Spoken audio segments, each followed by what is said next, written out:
All right. Should be live. So, somebody pissed off the goat. And I know he isn't proud of totally speaking his mind in certain instances, but I'm going to share with y'all this little, he calls it a rant video, but I think it is a properly socializing video. Because he says all the things that these crazy bitch mothers actually need to fucking hear, that most people are just either too afraid or whatever to say, but it's all fucking true. So I am going to share Billy's little inconvenience from today because there's so much to it that is just so great. So let's do this.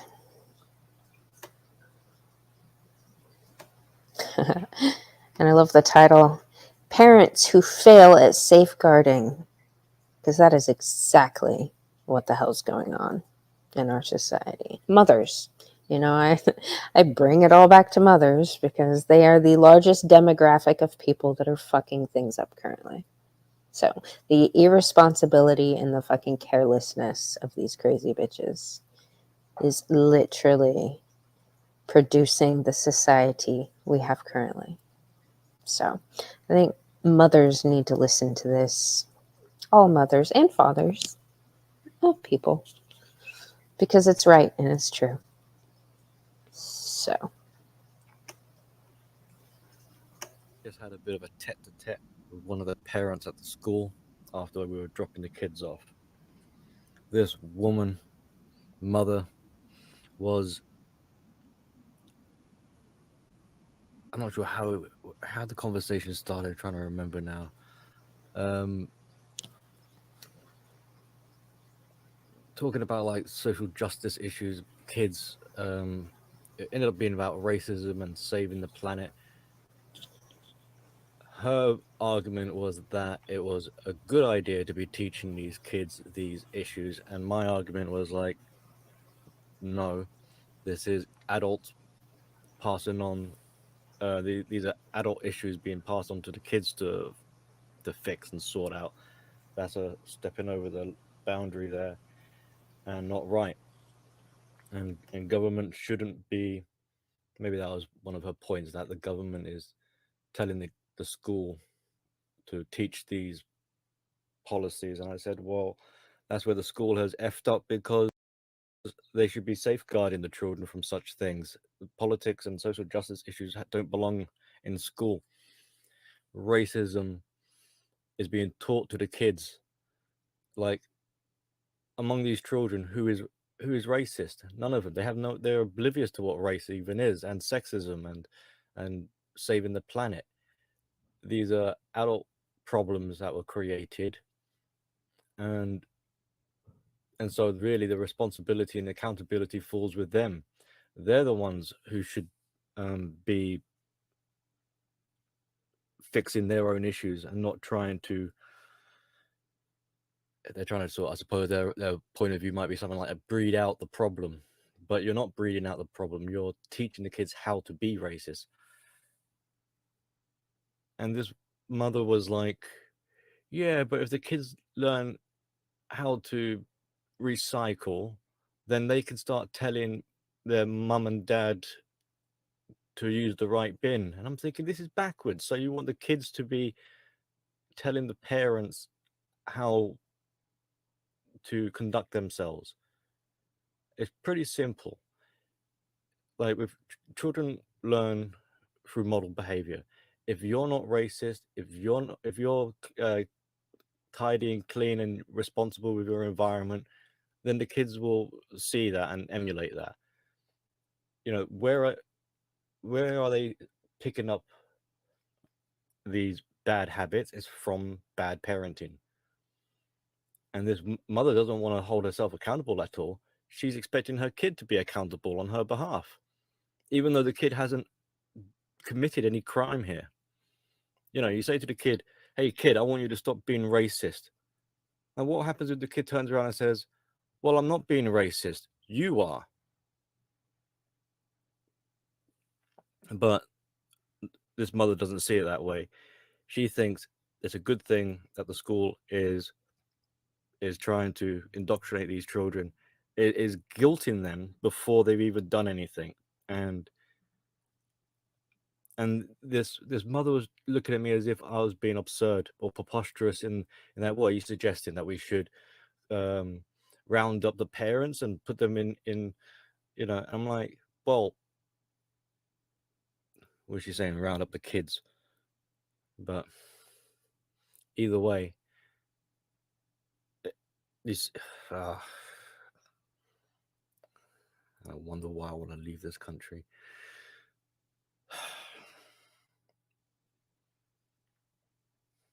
Trying to bang your head against a brick wall. I don't know. I'm almost speechless at how stupid, idiotic some people can be, and how, see, on the surface, this mother would seem dainty. She'd be an average sort of pleasant woman, but when you see how their mentality is like, you realize how diabolically corrupt they are, and it's frightening in that respect, because is this how she goes around? This is the same woman who lives like just a few doors away from the school, and she's complaining about air pollution, and she was in favor of having the road shut off so that cars can't travel up and down it,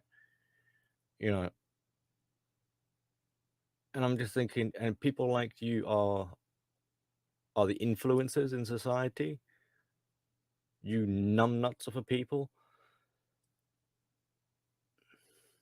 and you don't see this, what you're doing to your own children, and you expect them to be somehow better than you when you're sabotaging and tripping them up before they've even had a chance in life. So these kids are automatically racist, they're automatically polluting the planet, they're automatically sexist, and they're supposed to put their parents in check for the bad behavior that the parents are doing.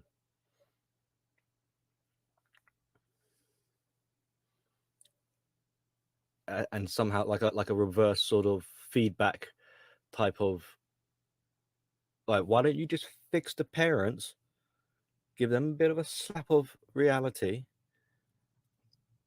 make them behave themselves and conduct themselves, and then the kids will have a better role model or leadership to go by. Racism, sexism, and all these other things wouldn't be an issue. It wouldn't be a point of contention in schools. Then they could actually concentrate on doing some actual real work instead of these distractions. I made a point to her saying, like I send the kid to school for education, not to be radicalized and turned into an activist. Oh, but what's the problem with that? Oh, I think they should be educated, blah, blah, blah. Educated about what? About how shitty you are as a parent? How you failed? And they got to pick up the slack? Fuck me, man.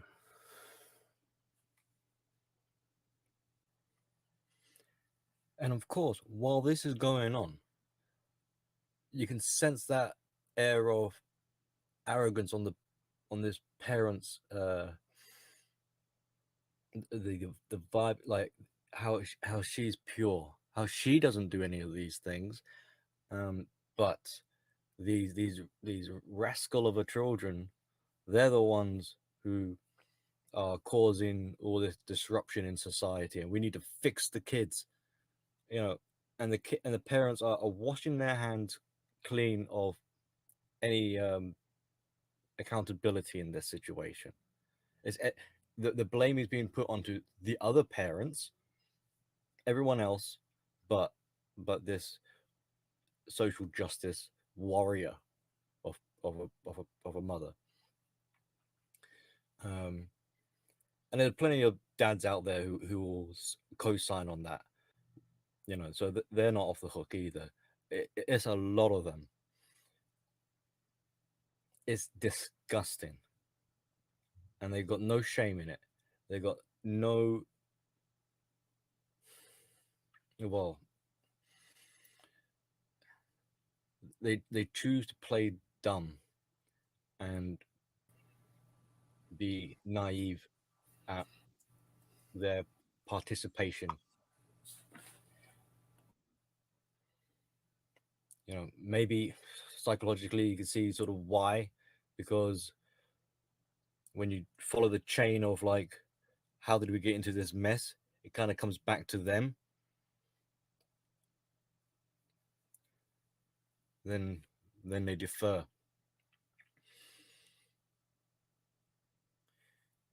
But they need a good bollocking at, in my opinion.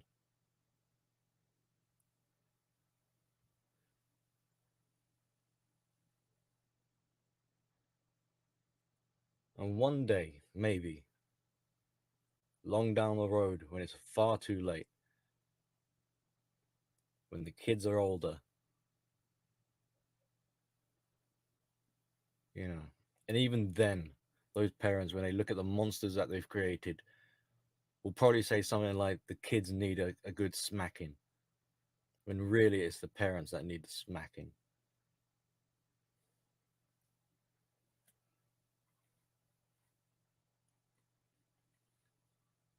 And maybe when the parents get a smacking, the kids will look at the parents and be like, yeah, mum and dad effed up there, and that's what they get for it. And that's what they deserve to get. I won't be like my parents are. And in that way, then yes, the kids could be better than the parents. And that's how it should be. Evolution. But these parents are so selfish in trying to purify themselves as exemplary examples and pillars of what society should have as its members. And they're the most abysmal example. They're pathetic and abusing their own kids in the process.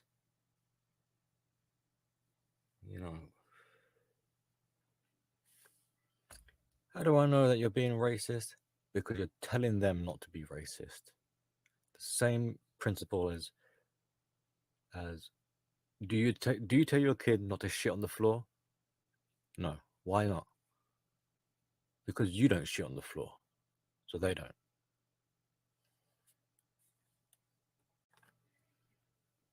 If you start shitting on the floor, then your kids are gonna think it's okay for them to shit on the floor. This ain't rocket science. It's so arse backwards. You're telling these kids not to do something that they're not doing. Guilty as sin. That's a sign of a guilty conscience. You're the one doing it. And instead of admitting it, you're trying to palm it off and blame the kids for it. You sick motherfucking bastards.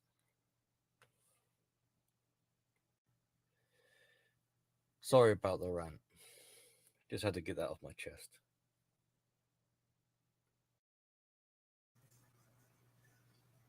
I thought it was great. And I know you're not. Well, I apologize for fan. I've had my coffee now, so I've calmed down. But apologies for the just the mental constipation or stupidity. It's frustrating. Yeah, and it's okay to be fucking frustrated. Like, it's okay. I don't think enough people realize how fucking frustrating they are with their ridiculousness. Like, our society has been so damn polite for so damn long, and society's lied to these people. And we've told them what they're doing is okay, obviously, because we keep permitting them to do this bullshit, and they don't really know the truth. But get this, like, as I'm trying to talk some sense into this woman. Yeah. I can see her getting a bit defensive, Mhm. trying to assert herself, and looking at me as if I'm the lunatic. Yeah. As if I'm being out of order or out of line or something like that. And I'm just thinking, you fucking imbecile. You can't see what it is you're doing. And you don't even give a shit about it either. You don't even care. Right. Right. Exactly. The The thing, careless. no, I shouldn't really say this because it's talk, but her kid is a little sweetheart, very quiet, and is somewhat handicapped. I'll say that. But the quiet part about it, she's a small girl as well, and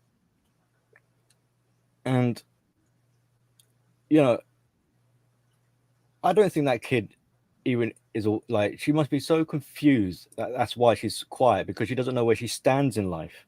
Right. She doesn't know what's right or wrong, and she's been told all sorts of messages, and she's withdrawn as a result. Now the father in that family, he's a bit of a cuck himself. I can see we'll enter the playground, and he's not a bag of nerves, but he's a bit socially awkward. So he doesn't quite know what to say. He's warmed up as I've gotten to know him, but I've had to like break the ice with him and be like, "Hello, mate. How you doing?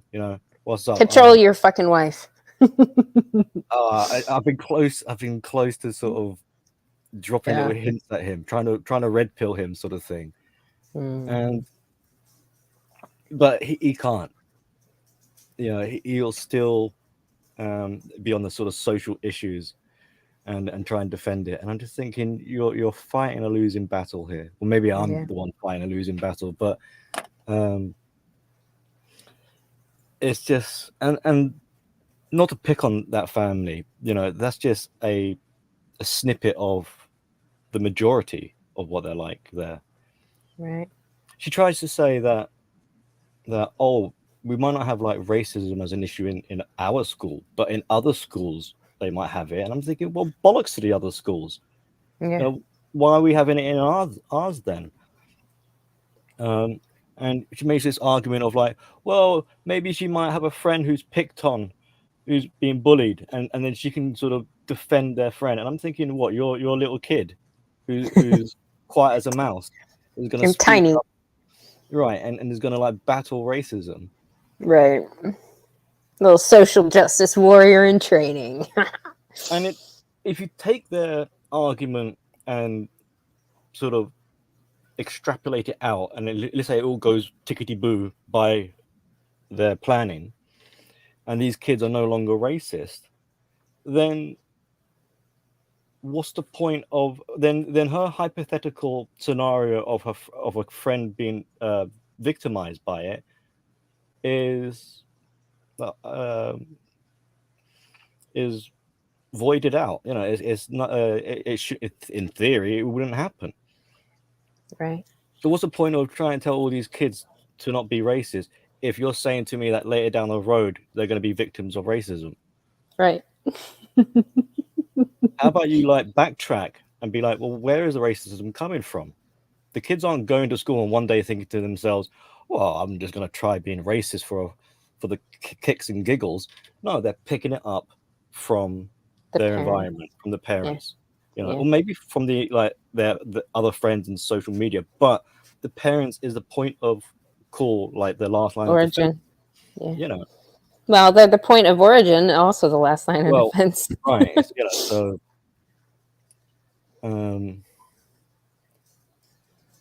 but this mother most likely doesn't realize. Now, maybe she's not like explicitly going out of her way to be racist, but to use their own fucking language against them, that subconscious bias is going on.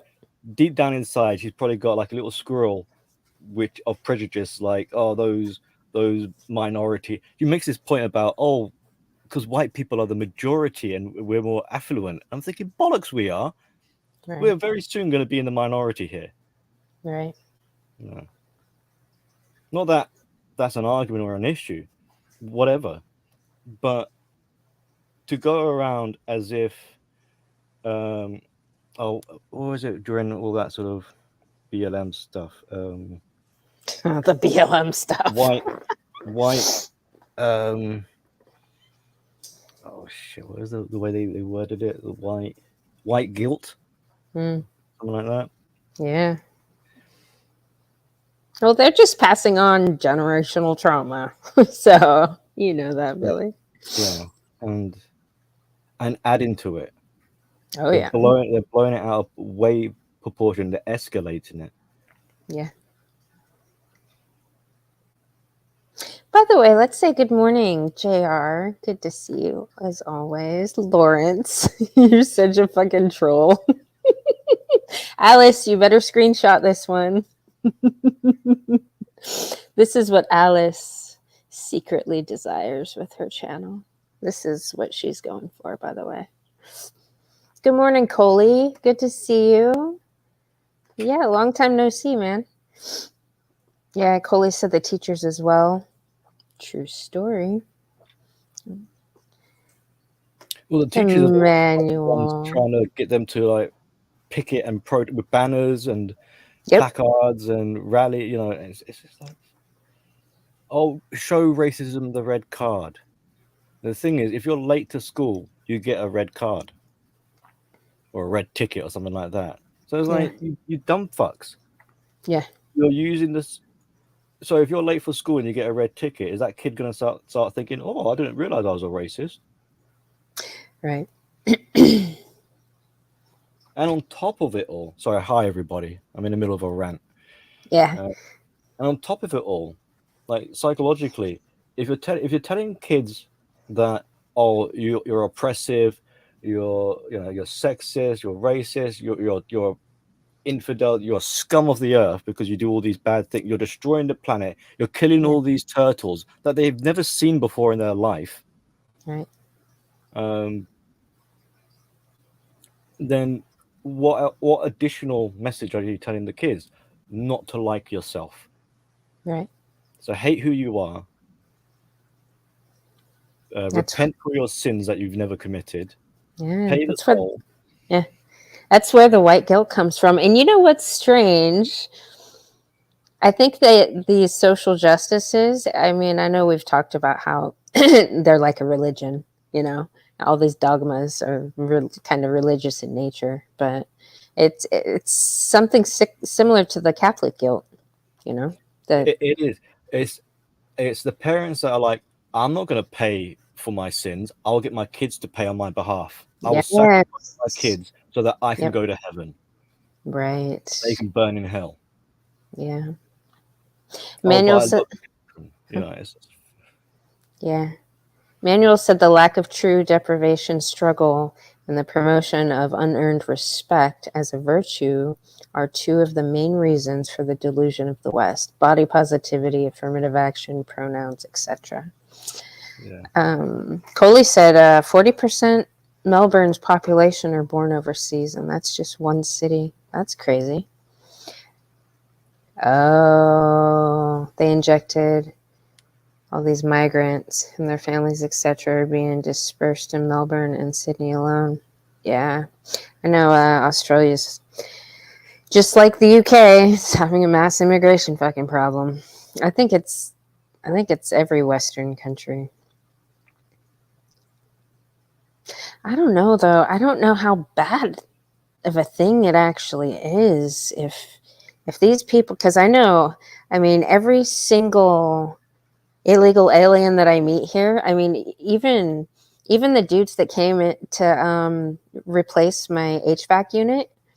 It's funny. I have this print of this painting thing on the wall where it's like Trump and a whole bunch of other people. Very. I mean, at first glance, I'm not sure what painting it is, but it's them on a boat and him holding up a light and people holding up a flag or whatever. It's a pretty popular thing, but it's like Trumpified. And one of the dudes could not fucking speak English, but he saw it and he was so excited. He's like, you know, trying to translate, like, where did you get that? I want one type of thing. I mean, a lot of the immigrants that come here are very fucking conservative. And I know a lot of the immigrants that go to other countries, like from the Middle East and stuff, they're also very fucking conservative. So I don't know, I mean, really how bad of a thing it really is I if don't you're know, talking but about changing culture. I have noted a small portion. I'm not sure exactly where they're from, but they've had a taste of what they perceive as like first world country benefits and entitlement, and instead of being content and happy that, you know, and fortunate for traveling the seas over here, they feel entitled to even more. So they've got this kind of bitch attitude about them. Yeah, I don't run into that here down in Texas. I mean, all the immigrants that I've ever come across, I mean, they are hardworking. They're fucking happy to be here. Yeah, they I are mean, so damn happy to be gonna sound here. very petty, but it's like you're walking down the street and we've got kind of narrow pavements, or you might call them sidewalks, I suppose. Yeah. And me and my kid, just out of courtesy, you know, we step aside. If someone's trying to pass or whatever, we step aside. And it's like a second nature. You know, you can kind of do it without even thinking about it. Now she's got a habit of always wanting to wait constantly for everyone to pass. And I'm like, come on, we need to move, otherwise we'll be last. Right. But then you'll come across some of these, and it sounds terrible. I apologize for how bad this is going to sound, but you'll have like foreigners or whatever. They've got buggies, they've got multiple children, they've got bags on the buggy. They're taking up the entire pavement, and they'll just stop right in front of you and expect you to go around. And or if you try and filter your way through, they don't take the kind of the wink wink nudge nudge, like, can you move over a bit? They just stand like pillars, like obstacles, like rocks in the road, in the pavement, and you're having to sort of somersault past them. It's like, move the fuck over, you selfish fat bitch. Right. Right. It's not that hard. You know, Well, because they'll pause because they're faffing around with something in the Yeah. buggy, trying to pull out, I don't know, a bottle of milk or something. And it's like, right, okay, or you're tying up a shoelace. Okay, move over a little bit and do that. Don't just do that in the middle of the pavement when people are trying to pass you. Yeah. I don't know. I think it's a little different. I mean, because you live in a city. I'm sure that immigrants that fucking migrate to the cities or whatever are going to have a different discourtesy, or different set of manners, I guess. I know city people are fucking usually assholes and selfish. So it's just infuriating. It's just those little gripes, because I've got, my shoulders are pretty rigid. Like, I don't flex very easily. So if I was to walk past someone without twisting and contorting myself, I'll probably knock them down like a rugby tackle. right. So I've kind of learned, self-policing or whatever, to always, even if there's still plenty of space, to have a little bit of a twist to yourself as you're passing someone. Yeah. To respect their personal space. Yeah. Like, form a little air gap. But not Yeah. these people. They'll try and just knock you over. They expect you to jump out into the road. Half the time, I end up having to do that. And even though I tell myself, you know what, fuck these people, knock them down, Billy. They'll bloody move. I can't help it. I'll still twist and like not touch them, sort of thing. Yeah. Yeah. Emmanuel said they also have major illegal immigration issues in South Africa. Every few years, violent clashes break out all over the country. In hospitals for every South African, woman giving birth are two illegals. Can't speak South African language at restaurants anymore. Most of the workers are foreigners. Yeah. It's everywhere. I mean, I don't like. I've grown up in a multicultural society here, right? So seeing ethnic groups and all that is no biggie. You know, I've got no problem with that in itself. But the school is like, we need more diversity. We need more and more and more. And it's like, how many different, like, we can have members from every country in the universe. And at what point are they going to be content? It seems, no, it's not enough. Now we need to be inclusive. Yep. And they don't realize the sort of what comes with that, because if you're trying to cater to every single type of diversity, you're going to have a bit of a problem here. I'm not saying that means don't have any diversity, but it's kind of like have a bit of forethought as to having the infrastructure in place, not just like physically infrastructure, but like culturally sort of infrastructure, so that you're prepared for it. Yeah, but no place was prepared for that, for dropping the borders like those fucking women did and all the governments. Nobody was prepared. By the way, hold on. Emmanuel, you missed it last night. Tay Mays came up on the stream. I know you were around when Tay was was frequenting the channel. But yeah, we had a really good stream last night. And actually, we touched on so many of the subjects you brought up this morning, Billy. And Bandit was trying to talk about how children will be holding their parents to account, like what you mentioned, like probably later in life. But I mean, Tames and Contriver and Outlaw and all those guys were talking about this whole racism thing and how it's taught by parents. And I don't think kids should be holding parents in account of us in the sense of like the kids should be the parents. Right. You'd have to listen to Bandit's explanation. It made sense. In terms of like your kids are products of your parent. Like, if you want to gauge how good a parent is, don't look at the parent, you look at the kid. Yeah. And the kid will tell you everything you need to know. Yeah. And in that sort of way, you can kind of be like, right. If the parent, you know, like when sometimes there's that kind of joke where it's like, oh, the parent will make a meme or whatever. Now I know where my kid gets their sarcasm from, or something like that. Yeah. Or back talk.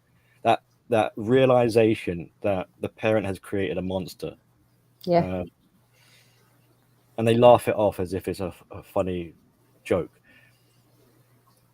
But if that parent has any decency and a moral compass at all, they would realize this isn't something to be laughed at. Right. I've effed up here. Yeah. So in that sense, it's like a post accountability. It's a bit too late at that point. But yeah, kids, if you're a responsible parent, you will already feel like as your child is growing up that you need to be holding yourself accountable. Otherwise, your kid is going to inherit your debauchery. So it's not like the kid has to sit down with the parent and say, "Mom, Dad, stop doing this and that." That's a very sad situation if that's the case. But parents need to be attuned to what is manifesting in their children. Mm-hmm. If they see that their kid is stressing, yep, or having ups and downs in their moods. You Mhm. can't really start blaming the kid and be like, oh, well, there's something wrong with my kid. I need to put them on medication. Right. Every time that would happen with Cam, like my first thought was like, okay, what in the environment is going on here? Because I know the Right. environment plays a role. Like They're very, anytime he messed up, I mean, he was. I really should have nothing to complain about. He was always really responsible, but anytime he made a mistake, my first thought was like, how in the fuck did I fuck up here? To where like I didn't relay that that wasn't a good idea in some respect, you know. I mean, that was my first thought was like, damn, where did I mess up in yeah, this? But yeah. So, after you know analyzing it more, I'm like, yeah, well, he's going to make mistakes. He's not fucking perfect. yeah, I mean, it's almost like a tangent um, issue. Like parents will a a, a conscious minded parent will always have that kind of little bit of feeling like a little bit of guilt, like maybe they're effing up or they're not doing the right sort of thing, and they feel like they're failing. But to me, that is a sign of a parent who actually cares. Right. Maybe the parent is a little bit too much self-blaming, but they're trying to be precautious because they've only got really one shot. I mean, kids got one childhood. Um, Yeah, but you have so much time to calibrate. right, Like, and that's why it's okay to make mistakes and yeah. to learn good parenting techniques so that you can realize, right, maybe I am being a bit whatever, Hmm. or maybe even realize that, oh, maybe I am um, guilting myself too much and I need to lighten up a little bit, you know. So yeah, there is a bit of like a calibration and a bit of a feedback from the parent and child. You want to see how your behavior is impacting the kid and how they're responding, and Hmm. that does help kind of guide you if maybe you're going wrong or course correct. So Yep. in a little bit of a way, like what Bandit was saying, like kids hold parents accountable, Yep. sort of. Um, You'd have to listen to the bit. I'll find it. Um, if you just listen to the whole 5 hours, it's in there, Billy. oh yeah, I'll listen at 2 times speed then. Yeah, Um, it's good. It was a good stream.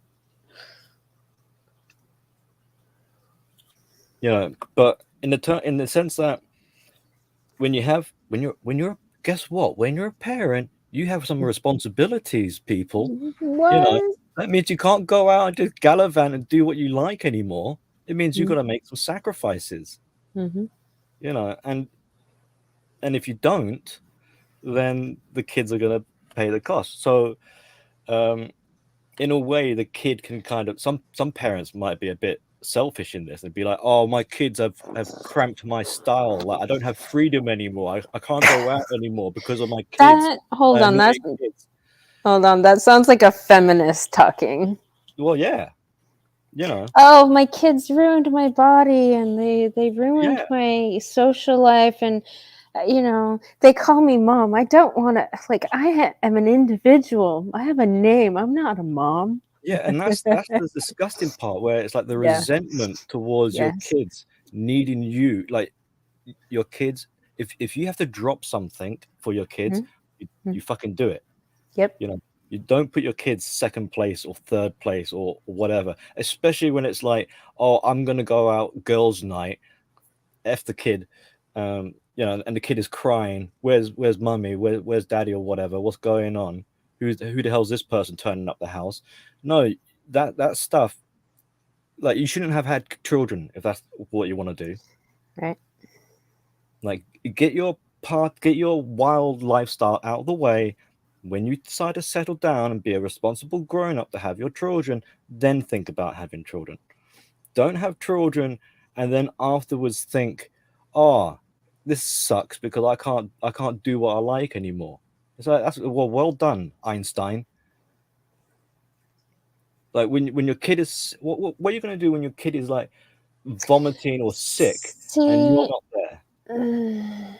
I don't see. I don't get the whole. Oh, I can't do what I like anymore. I feel like there's something that switches in a mother, or maybe it should switch in a mother. That doing what you like is actually taking care of your children. Like that's what you like to do. Right. Like, Yeah. Yeah. If your kid is important to you, is number yeah, one, yeah, then you wouldn't be looking at it as a sacrifice. right. It's a fucking privilege. But Exactly. you know what? So many crazy bitch feminists are never going to ever live. No, because they want their cake and eat it. They want it both ways. They want to virtue signal that they're a mother, that they've got a kid, a trophy, and at the same time they want to be doing everything else. Sorry, this is fucking funny because last night after the stream, Ryan came up and me and Ryan and Contriver had a chat, and I was telling Ryan about the 5 sons that he needs to produce. And 1 daughter. He can have a daughter as long as he names it after me. But yeah, 5. See, Ryan? Society needs it.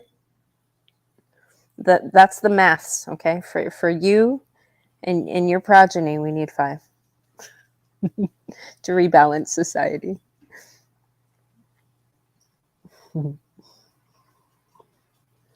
I mean, I'm scared to think what the next 5 years, 10 years is going to be like when this generation of kids are growing up, because they're going to be so disordered and out of control. And the thing is, it's not their fault, Right? but Right? you know that society is going to try and blame them for it, and then have the expectation that somehow these kids are going to fix things.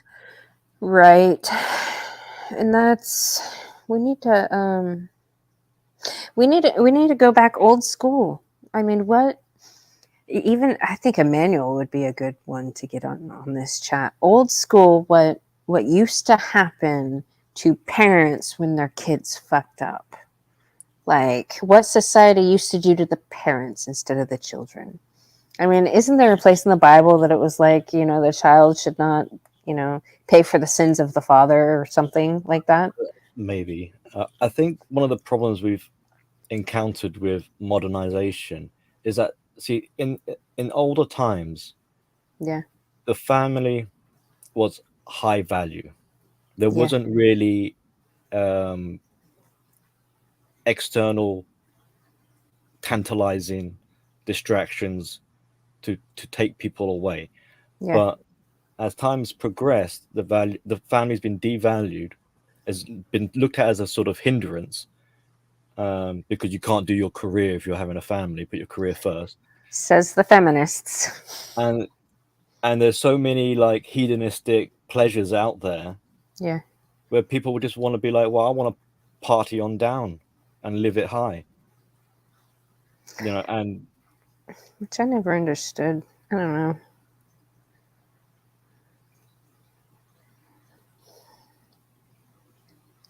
I wonder. No, back to the environment thing. Whatever environment you choose to live in, what you choose for your life is gonna. I mean, generally, from what I gather, countryside areas compared to city, highly dense populations, there's a bit of a difference. And why might that be? Well, if you're like in the countryside, it takes your surroundings are sparse. There isn't much really to do unless you're fortunate enough to be able to travel long distances. Whereas in the city, you've got arcades, cinemas, bowling alleys. You've got all these kind of venues, lots of kids to off. See, this is the thing. Like, I don't know if I see it so much nowadays because I'm knuckling down with my kid, but there was you'll see groups of children, like gangs, hooligans in the streets. What's happening there? Well, parents are like, sod looking after my kid. I'll just let them go off with their gang, and the gang could babysit for me. I feel like that's always been a city problem, though, gangs. Maybe more. Well, look how interconnected cities are. You know, you could be like my next door neighbor is literally on the other side of the wall, kind of thing. Whereas in the countryside, your next door neighbor might be half a mile away. But there's something about it that I think is inherently natural with tribes of people and communities of people. I mean, the kids would be able to see. I think that's kind of what's missing in this whole thing is parents feeling comfortable and confident enough to parent other children. Like something was lost there in our society. Because like a gang of kids running the neighborhood or whatever. Yeah. You know, all the people in the neighborhood would know each other. It'd be like this mom's house. Right, I mean, you kind of have a mom wherever you go that's watching you and kind of keeping you in check. Yeah. The evolution of children, I don't want to call them gangs at this point, but they're like clusters. Because there is a benefit for kids hanging out with people of their own age, and things like that. And in the old days, the community would recognize the children and be like, "Oh, that's so and so's kid," and as a community, they can kind of parent or police these young children. But around these sort of necks of the woods, you have no idea where these kids come from. Right. Like Cam's friends, like our house has kind of always been like a hangout for him and his friends. And like, sure as shit, when his friends are here, I'm their fucking mom. Like, and a lot of them even call me mom because I'm like their mom away from mom. Yeah. Like when I was growing up, we would hang out at friends' houses. So there'll be a bunch of us at a house. Yeah. So there is knowledge of or an awareness, like the whoever's friend's house it is, that the owner, the parents of that house would be like, right, who's coming over? Okay, so they take responsibility for whoever is at their house. And they've got like intel as well. They recognize faces and things like that, and the kids will say hi, so and so's mom, and thanks for having me over. But I don't know if that still happens now. I think it's more of a case of like the kids don't want to go to anyone else's house. What in part because the houses are smaller. Like, how are you going to get 20 kids into a flat? It's a bit hard. Right. And they prefer being on the street. And instead, it's like the parents are reliving. They're having group gatherings. It's almost like they're reliving their childhood past in a way. So it's the parents are having house parties and the kids are having parties out on the street instead of the kids being in the house. Right.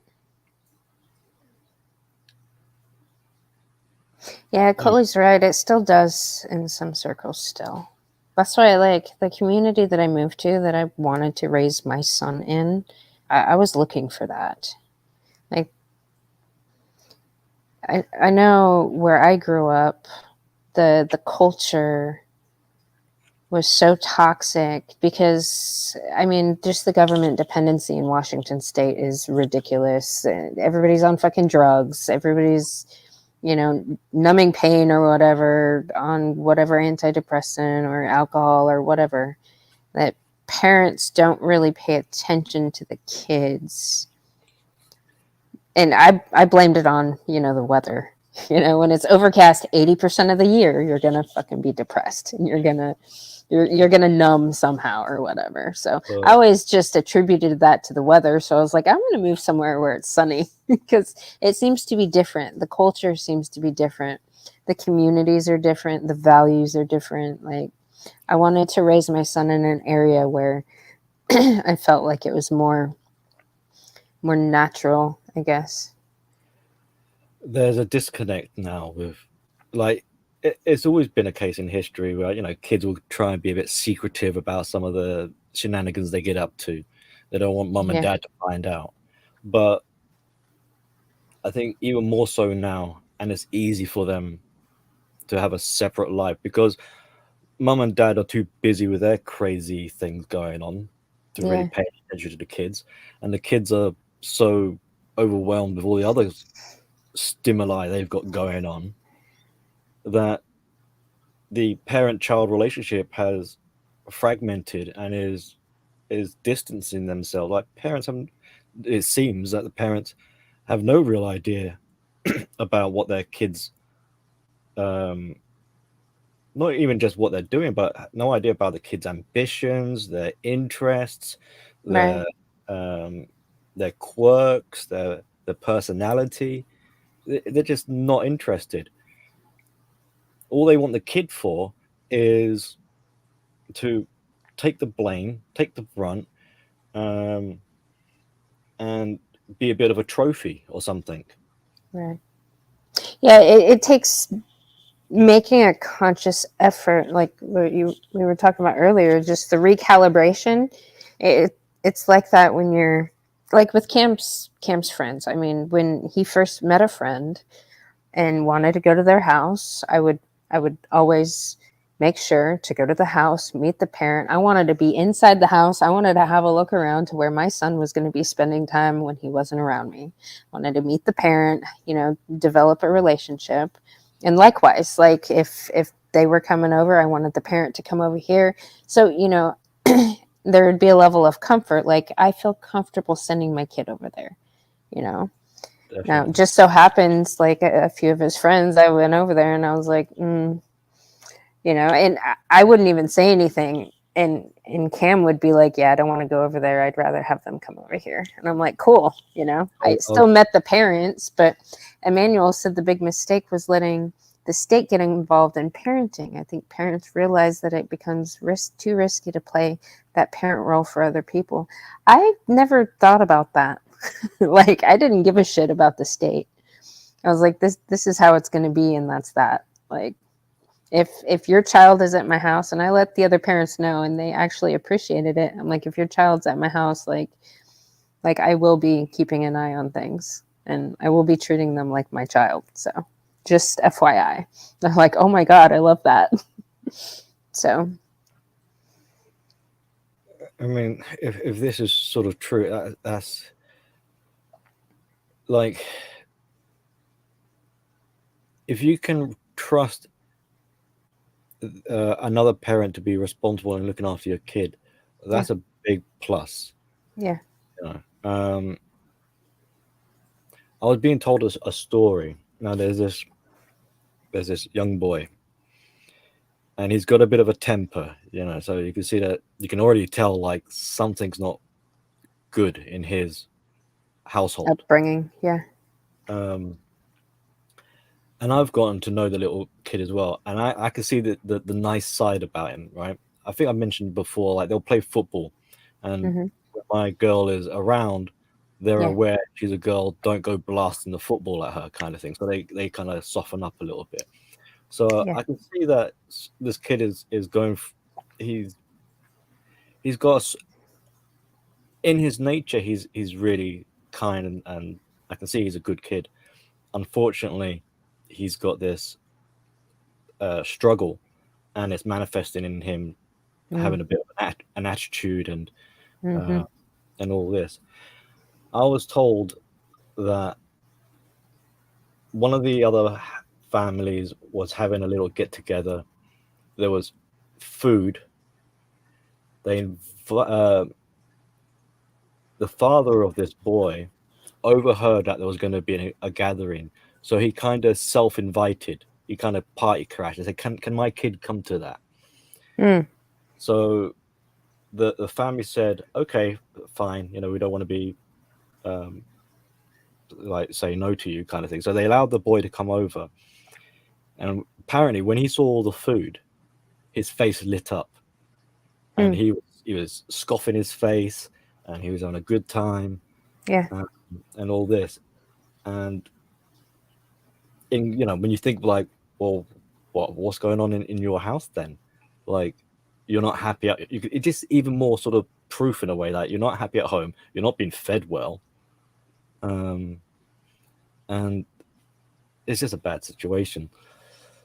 Hmm. I think it's all too common. Yeah.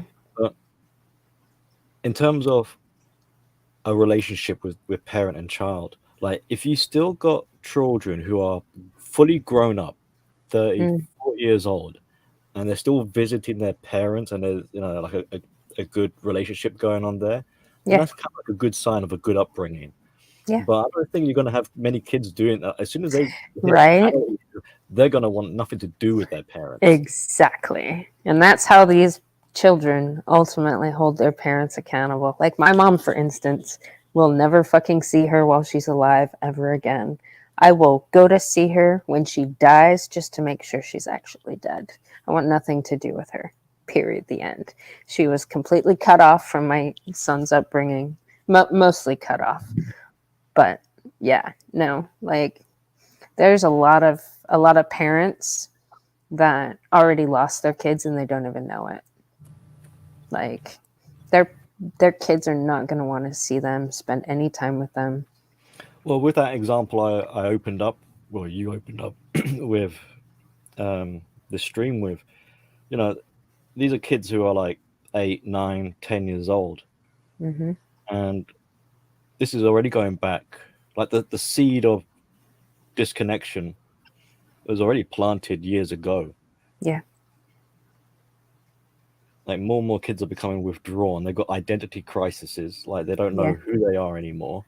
Yeah. And as they get older, I mean, if they're learning to blame others just like how they've been blamed, they're going to very quickly realize like their parents are people they don't want to hang around with. And then they're going to go off into life completely discombobulated. Well, if society, took the responsibility for properly socializing these people that they should, Well, it'll work itself out. the thing is, the school is trying to do that. They're trying to insert themselves between the parents and the children. And the thing is, the parents are like loving it because it's like, yeah, I can go back to my career or partying or whatever it is I'm doing, and Yeah. the school will look after them. Yeah. That's why they got these like after school clubs and all these kind of programs for the summer holidays. Like, send your kid over here for the summer holidays. We'll look after them. Yeah. Uh, the parents don't realize that. They don't think, but that means I don't have any quality time with my children. They're Right. looking at it like a great, fantastic. This is an opportunity to offload them. Right.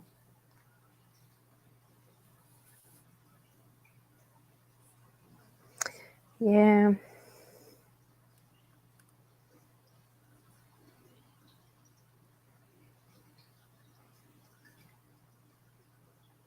I mean, it makes me wonder, like, why on earth did you even have children if this is what you Right.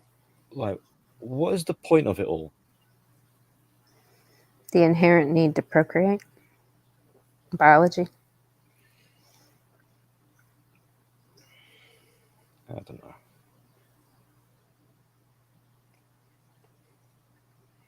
You know, and I got to witness this firsthand when, like, to see the devastation it has caused in just my little microcosm of a family with my kid.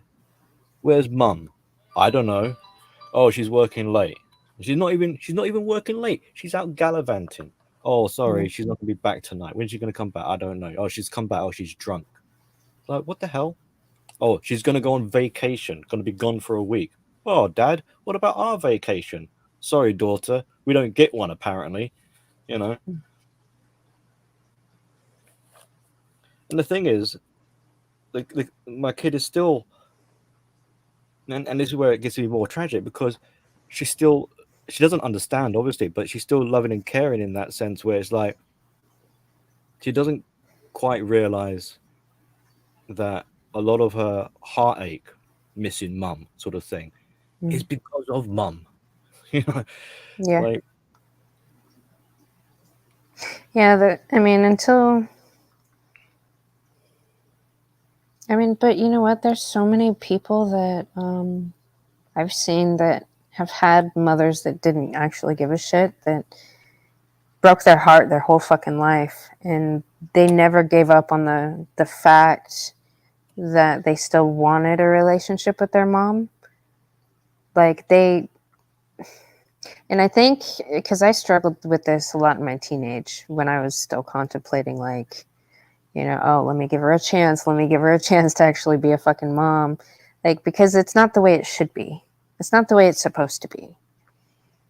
Yeah, they don't have. And a lot of people never come to that realization that it's just never gonna fucking happen, and that you should let that go. Like, And that's a dire thing you're mentioning, because the kids don't really have a frame of reference. yes. So in a way, these parents have free reign to be crappy, because as far as the kid is concerned, that is good, just as long as they're in the presence of their parents. Right. But if they were able to sort of compare and contrast, then they can kind of be like, oh, so and so.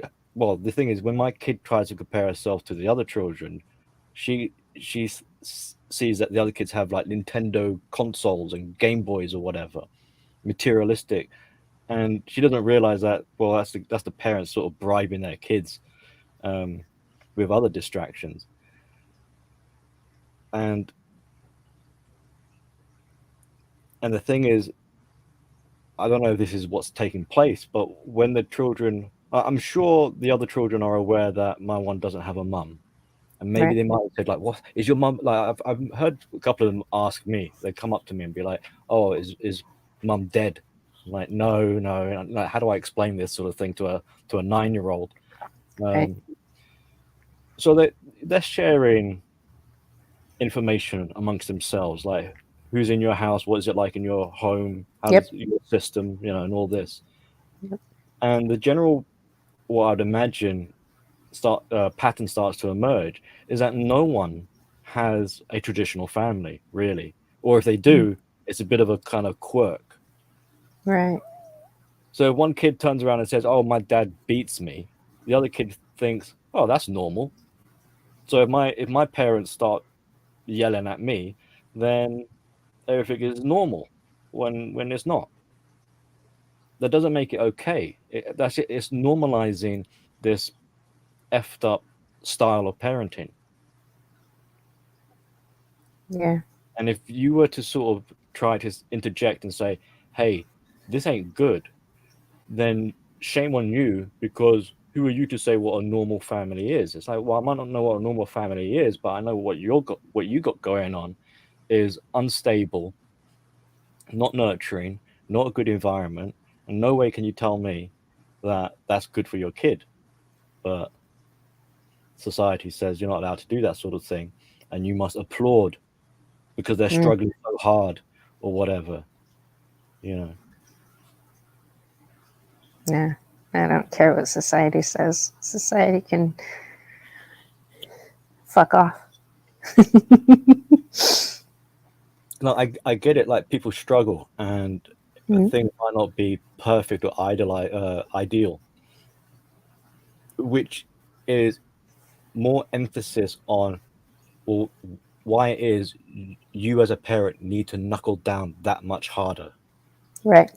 It's Yeah. like, I say, like, people, if you're not aware, my kid's autistic, so it's like, sorry, honey, I know life is shit. It's unfair. You've got this learning difficulty. Even more reason why you're gonna have to learn harder. You're gonna have to put the extra hours in to get this, to overcome this challenge, which other kids may find simplistic.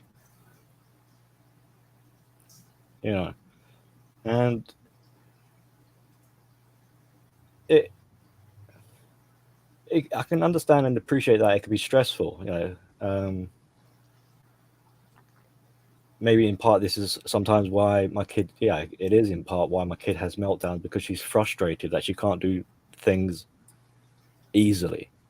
And she doesn't understand sort of like mechanics of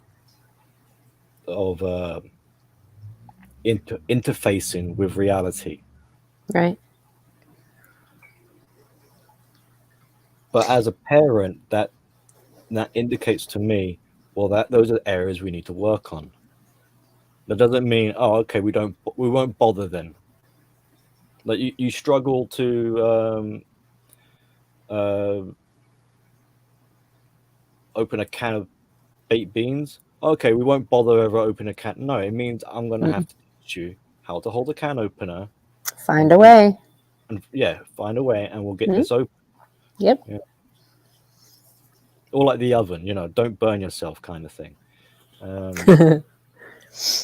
Just because you're frightened of it doesn't mean like, oh, okay, we'll find a government way to circumvent it and Right. pass the buck. Or okay, you're an exception. You don't ever need to worry about having to do anything because you've got a learning difficulty, and we'll just use the equality playing card or the equity playing card, and that's how you're going to get by in life. Right. Like, Nope. bollocks to that. No. Yeah. No, you're going to have to learn. I might have to be a bit of a drill sergeant. I apologize for that, but you're going to have to learn. It's for your own good. For your own good. Yeah. Yeah, this isn't a punishment. Right. You need to learn this stuff, and I appreciate it's hard. But she can do it. She can do it. She's very capable. She Yeah. she just has that a trepidation of or hesitation, and that self doubt where she thinks she can't do it. So when she does do something, she's very surprised by it and wants to show it off. Like, look what I can do. Yeah. I can cut a piece of paper with some scissors now. Like, well done. Or she can hold a pencil. I was like, well done. There you go. Yeah. But society, and it's not just with the kids, but society is trying to make life easy street for everyone. Don't worry, everyone. You don't need to lift a finger. Everything is catered for you. We've got benefits everywhere for you. You don't have to worry. We make everything online. Everything's all convenient. I mean, that's one of the lessons I said to her, like, convenient, because she keeps wanting to go to the convenience store. And I said, well, that's a trade-off. You want something that's convenient, it costs more money. Now, if you put a little bit more extra effort in, we can travel a bit further, go to a supermarket or whatever. We can get it a little bit cheaper. So don't be so lazy and want things so convenient, because you're going to end up paying through the nose. Yeah. Instant gratification is basically Yeah. versus delayed gratification, and people Yeah. want it instant. Yep. And it comes at a cost. Yep. Your fucking soul. Well, yeah, because you're going to end up becoming a lazy blob that doesn't do anything, because you'll get to a point where you won't even go out to the convenience store. You'll just phone up for a takeaway and have it delivered. Yep. Instacart is a beautiful thing. I love Instacart. I actually save so much money when I go to the grocery store. I get so much other shit that I see. Like, advertising, man, works. When I use Instacart, there's like a list. I can like plan. Like, well, it doesn't. Yeah, help. It costs like $15 more or something. I mean, but see, the thing is, here it doesn't help because they're making it more and more impossible for you to even get to the store. Roads are changing. You're getting pay by mile, parking, pay to park. So you can see the temptation where people do want to have it delivered. Yeah. And then they'll put offers like spend over a certain amount and you get it delivered for free. Wow. But that's not really, and people are just getting suckered into it. So they're spending more, buying more crap so that they can have it delivered. So they're just becoming a fat, useless blob. Yeah. With convenience at their doorstep.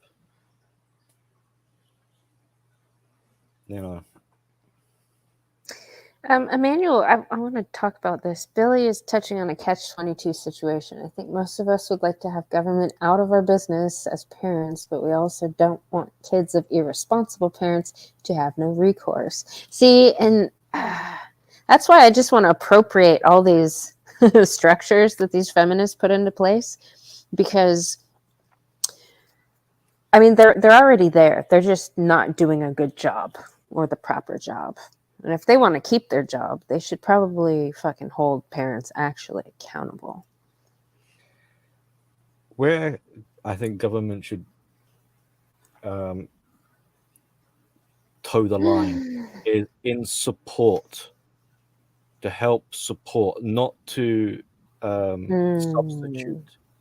Yeah.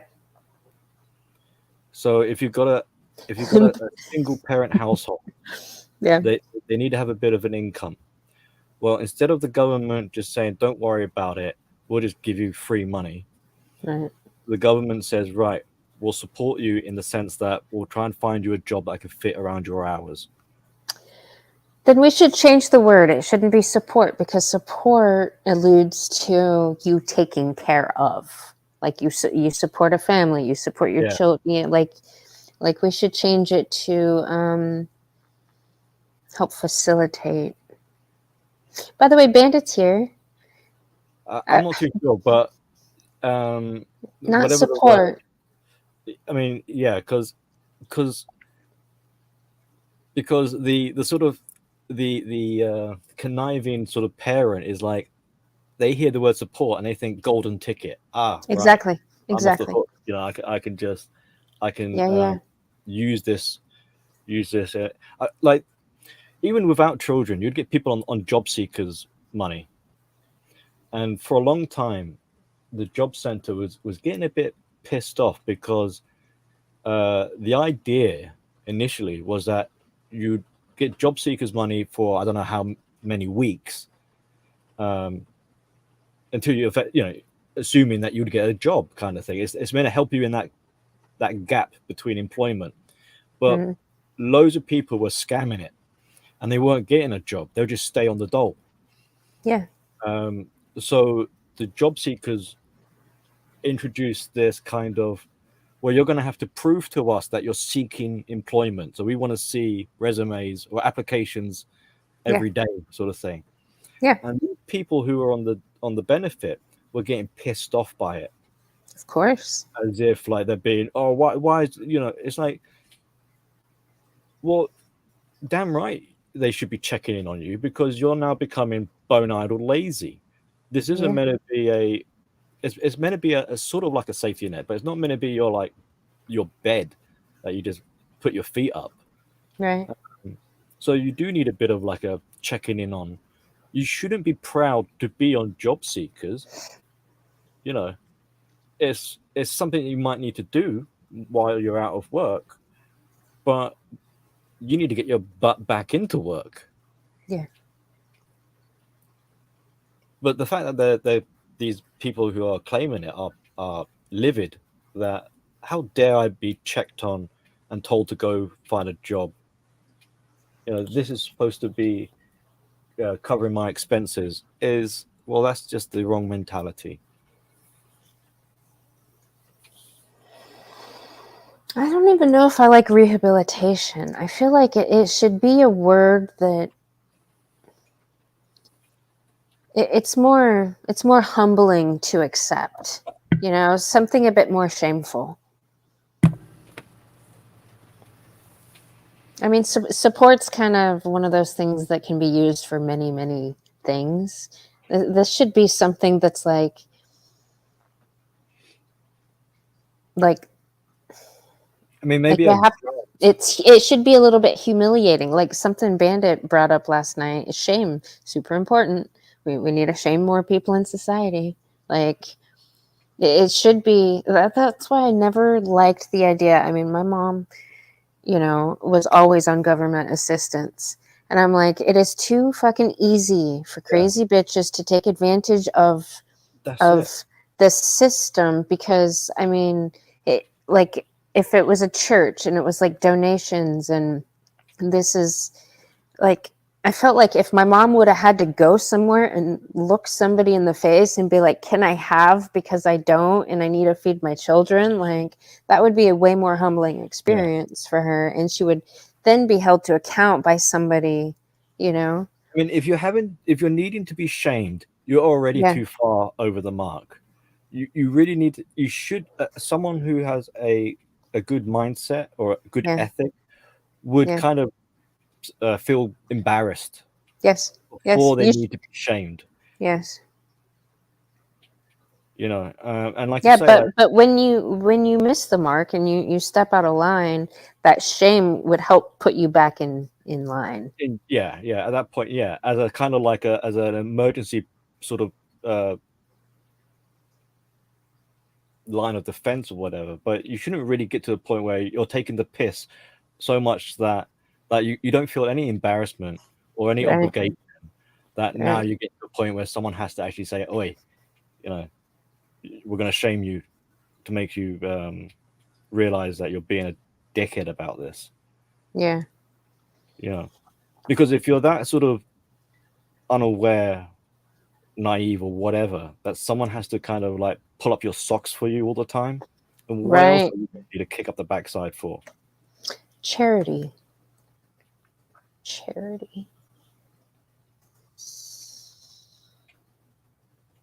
But like you were saying, that's not the sort of morals that people seem to have anymore. Instead, when they hear, "Oh, you mean there's a support system? You mean there's some sort of benefit? You mean someone else will be responsible for the things that I should be responsible for?" Wonderful.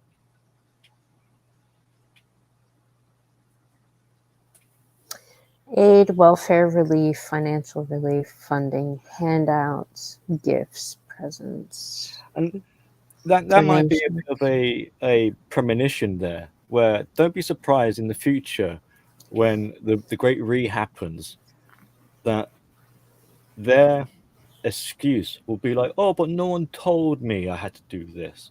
I wish No, someone," you know. that's true though. I mean, part of that's true. I mean, as society, we're telling people by giving to them that they don't have to. It's not completely true. It's true, Billy. No, there should, The majority of the population is telling them that them yeah. sucking off the government tit of all the hardworking taxpayer money is okay because we allow it. They get the message that that is what you are supposed to do, especially if it's a The generational thing. Well, Like, maybe because it's because the voices of the past have now been drowned out, where they are no exactly. longer heard. Yes. And all the random reasonable people that will speak up just randomly, which is not the majority, it's very minority, people that actually have the courage to tell people the fucking truth, gets But drowned out by delusion. yeah, but they know inside that what they're doing is wrong. How do I know this? Because they have no problem at pointing the finger at other people and criticizing and saying that their layabouts not doing anything when they're guilty of it, of being hypocrites. Mm. So if you can see like all those scallywags over there are being hooligans, shame on them. They love pointing shame at people, but they don't really take themselves into account of how they've contributed to it. Right.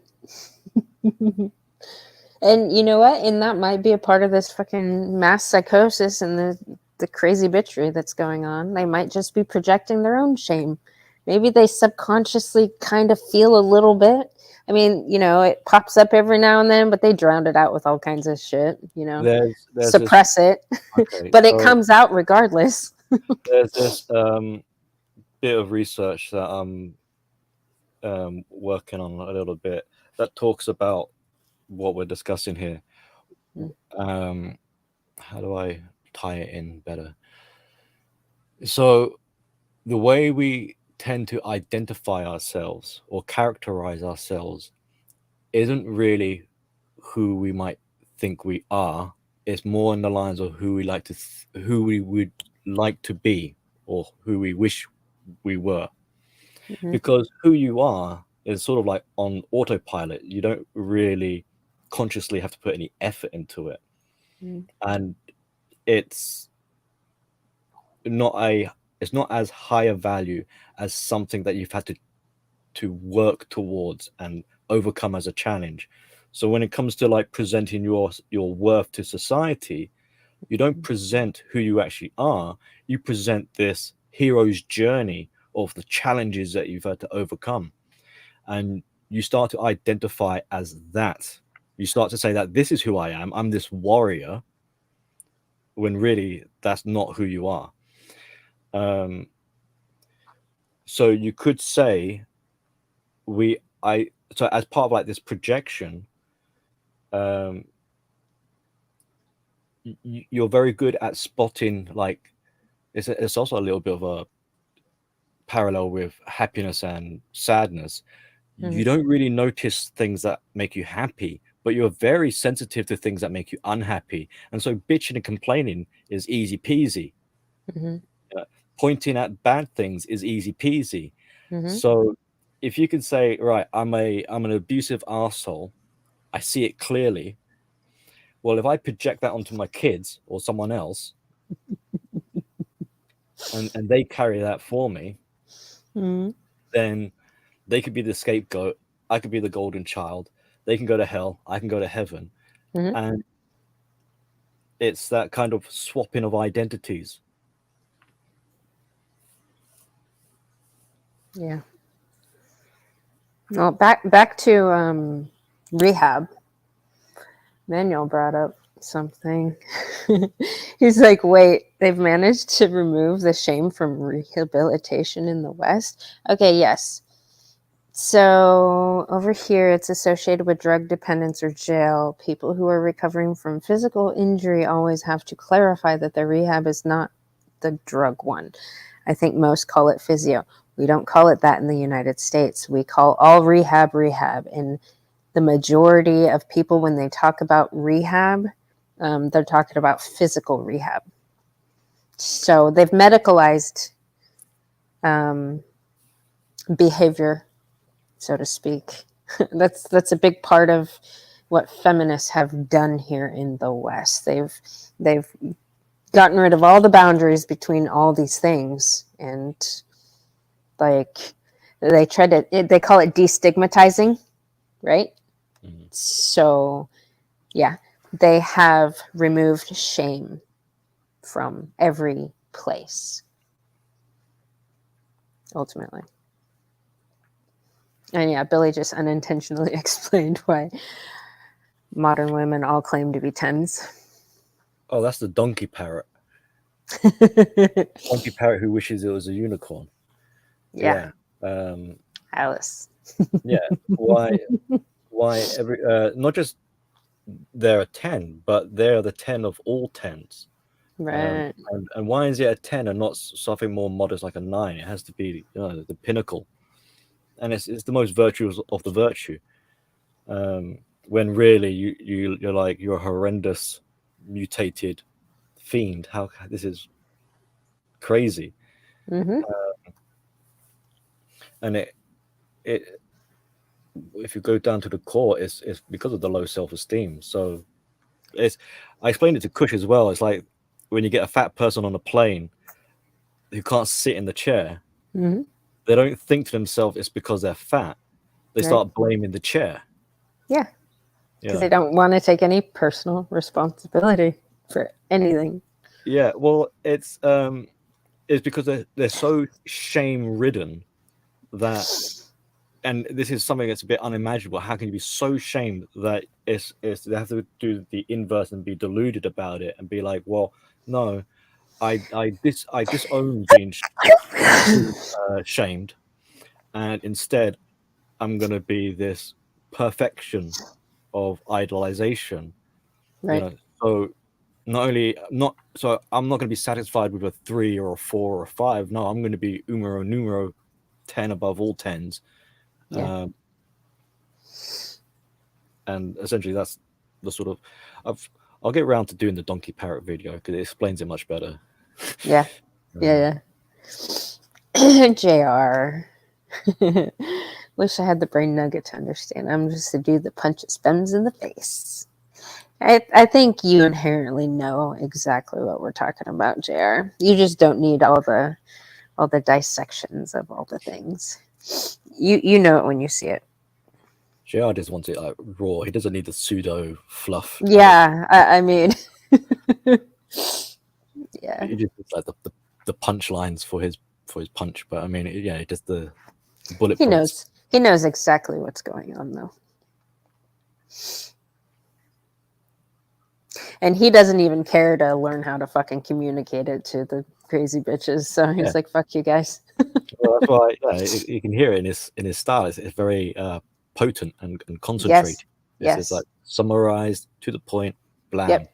Fuck you. JR's my people. JR's one of my alter egos. Or just like-minded, very much so. That's why I love me some Mexican sniper.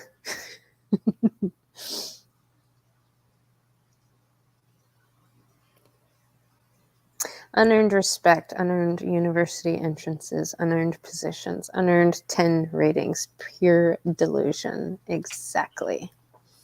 And as a society, we have been encouraging it for decades. So it's going to be a little uncomfortable for these crazy bitches for a minute while they, have a crash course into fucking reality. But it's coming. It's happening now.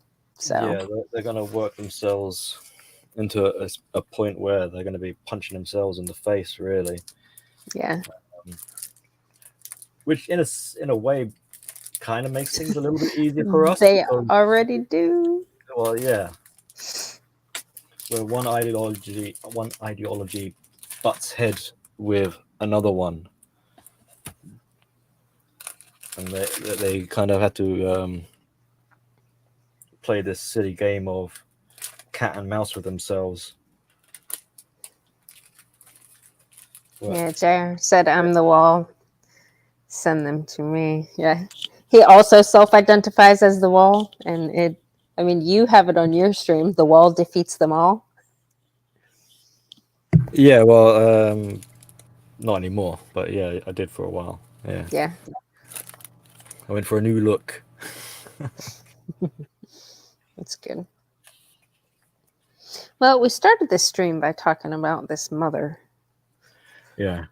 I hope Bandit, will you, if you're still here, will you rewind this and come back to the beginning? I shared Billy's little rant from this morning because he actually touches on something that's exactly what you were talking about last night with the accountability and how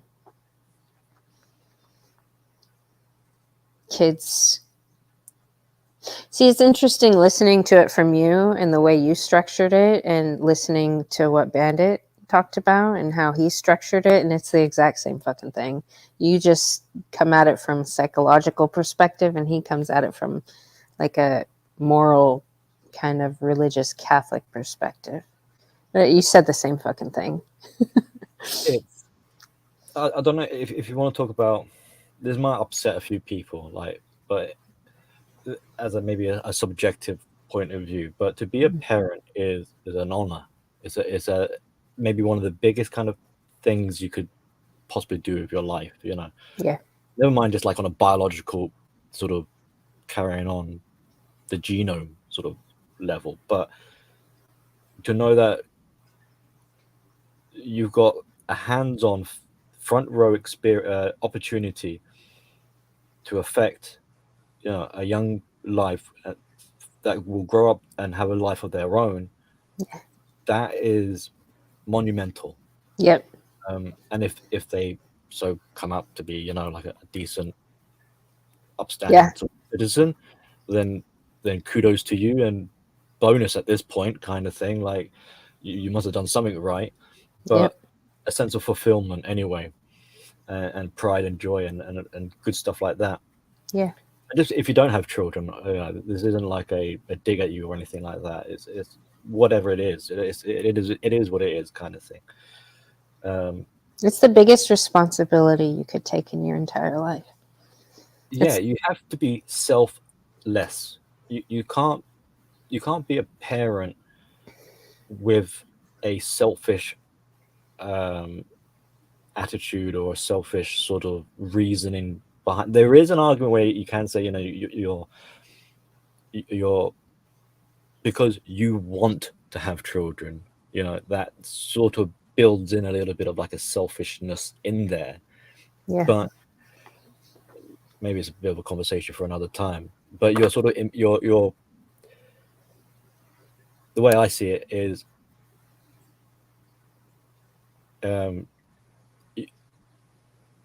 if you enjoy life, even if you've had a hard life kind of thing, you appreciate just the experience of being essentially like a miracle, considering like the sperm and the egg, the combination, and it just so happened that you came out the way you did, sort of thing.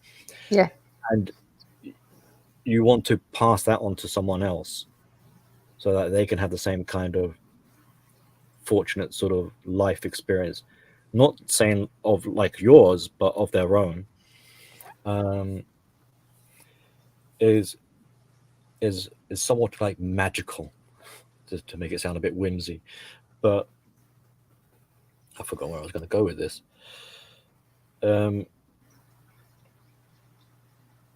Yeah, it's a huge responsibility and something that shouldn't be taken lightly.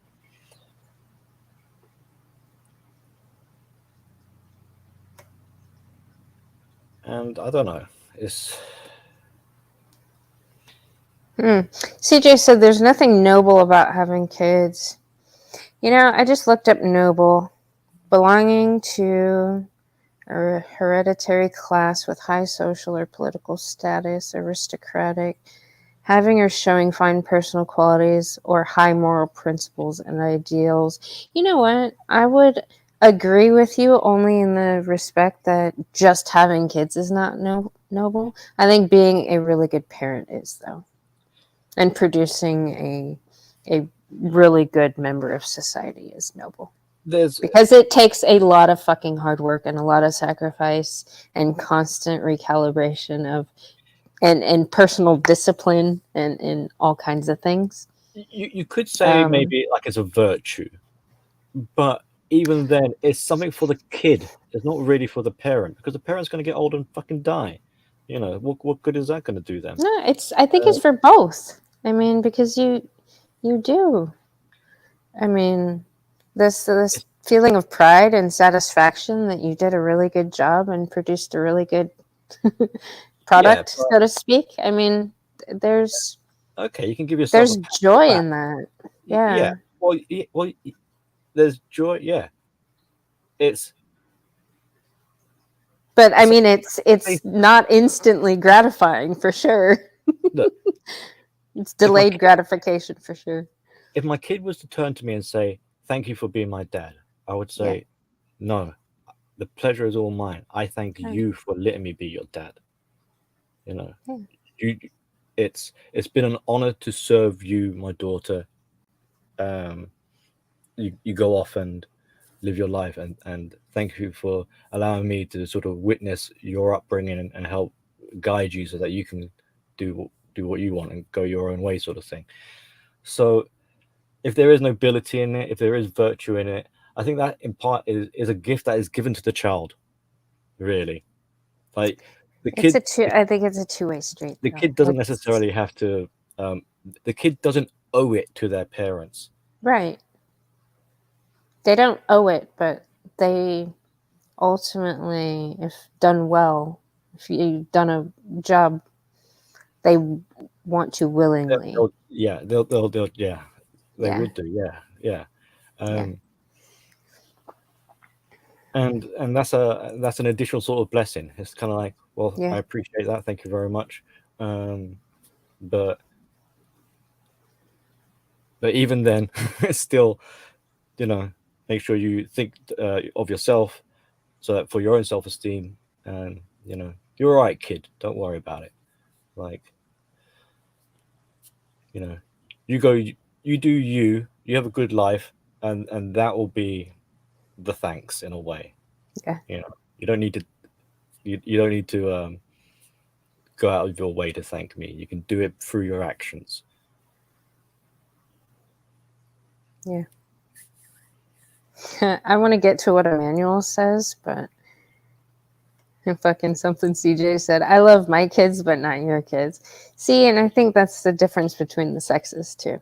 I think mothers have the ability to love many, many, many kids the way fathers just don't. But apparently people with tertiary education have the lowest percentage of 40-year-old never married people. Interesting, as they are the most likely to get divorced. What do you mean by tertiary education? The lowest percentage of 40-year-old never married people. Are you talking about college educated? Because they are the most likely to get divorced.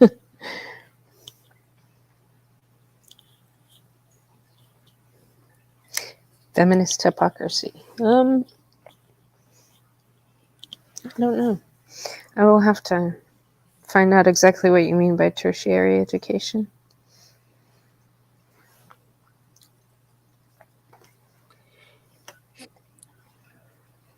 It's making me think of how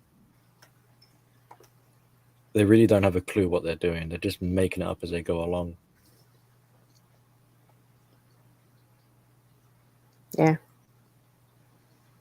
I mean, in some respects, like, a lot of times when people become a new parent, they kind of get surprised and think, oh my God, I don't know what the hell I'm doing. That's part of the learning curve. Yeah.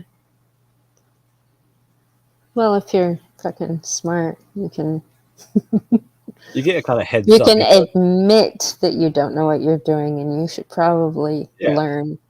Right.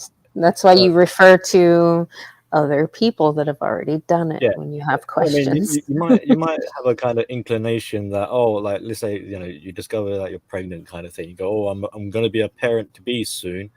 Oh, that's going to be a lot of hard work, but it doesn't really dawn on you until it actually happens, and you're like, yeah, it's a lot of hard work. And then you roll with the punches. Yeah. You sort of you saddle up, cowboy, and be like, come on then, all right, we're going to do this now. Yeah. Okay, tertiary education is an umbrella term for education after high school, university, college, etc. Okay, so they have the lowest percent of 40-year-old never married people. Now, when you say people, what's the distinction between men and women? Because I think most of these women with these degrees don't want to get married. And the ones that do end up filing for divorce at a very high rate. I mean, I could see the men getting married. And if, what is it? Let's say women are graduating college at a 2-to-1 ratio to men. So I think those men would make up the majority of the marriages. People don't want to be stabilized. They don't want a stable life, it would seem. What they want is external. They want stable. They want people outside to have stability to kind of counterbalance their instability. So by people, you mean crazy bitches? Yeah. So you got the so crazy not bitch. all people. So the crazy bitch prefers a life of instability, chaos. Yes. Chaos, instability, chaos. They like turmoil. They don't want things to be stable, structured. Yeah, because that's a problem. That to them is restriction and controlling and all this other. That's what they perceive it to be because they've been lied to. Well, because the crazy bitch infection, the emotional terrorism that they have already undergone, that's why they're crazy bitches, has lied to them and led them to believe that stability and all this shit is oppression instead of actual true freedom. Yeah, I mean, that's the wrapper they'll kind of call it. I mean, what does it really mean? It means that you can't be a crazy bitch anymore. So it means that you're dead.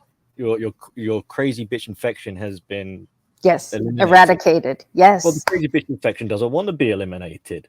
Well, I don't So- care what the infection wants. We need to kill all the infection fucking everywhere. No, but for the infection to carry on surviving, it Mhm. needs that kind A of host.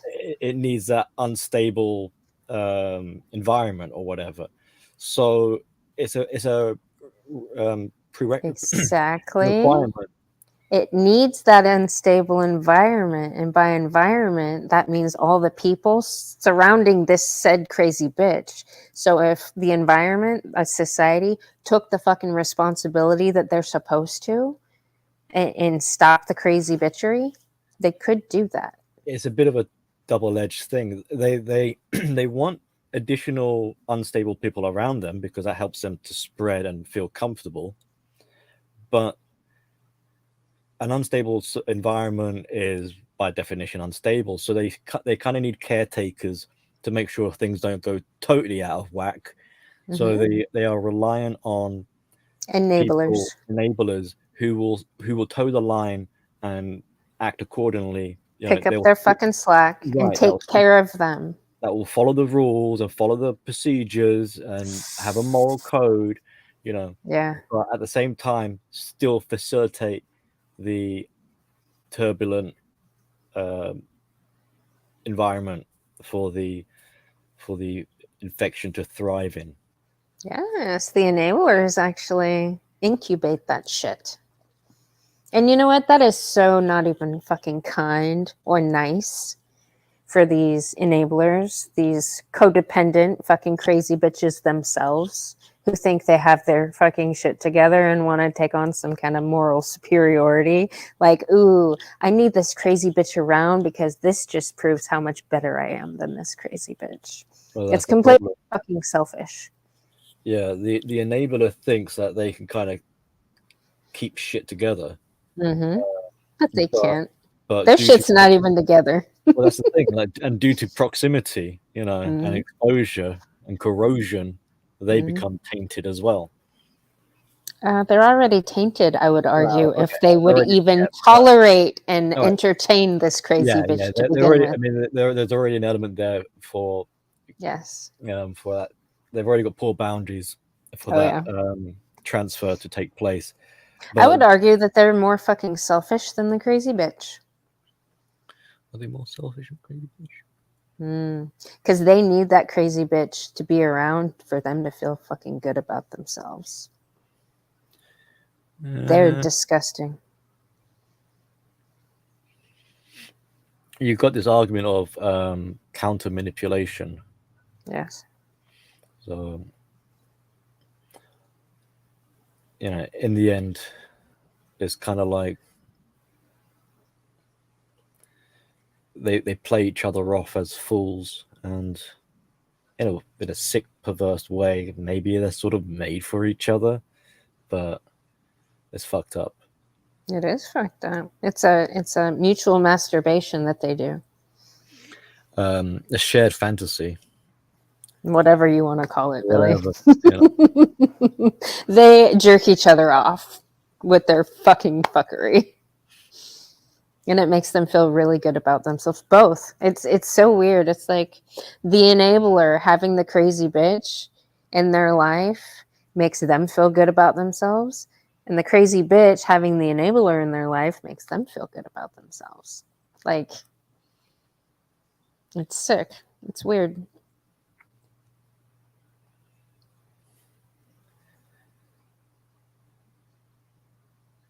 Yeah, there's quite a few different ways. You could look at it also like as cannibalism and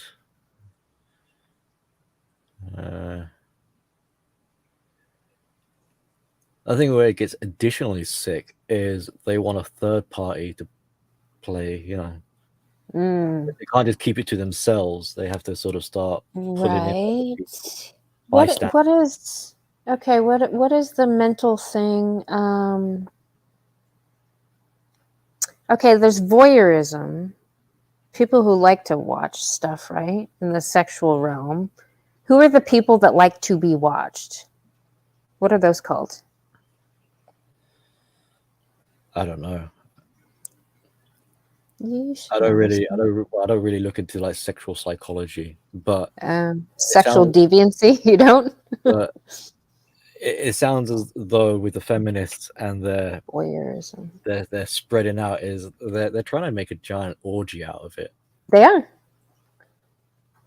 You know, throw in a conversation with like the Whoa. LGBT and all that with Pride Month. Hold on. The voyeurism criminal code just popped up. A person commits an offense if the person, with the intent to arouse or gratify the sexual desire of the actor, observes another person without the other person's consent, while the other person is in a dwelling or structure in which the other person has a reasonable expectation of privacy. Huh. So there's already law put in place for voyeurism. What is the diametric opposition of voyeur? People who like to be watched. Hold on.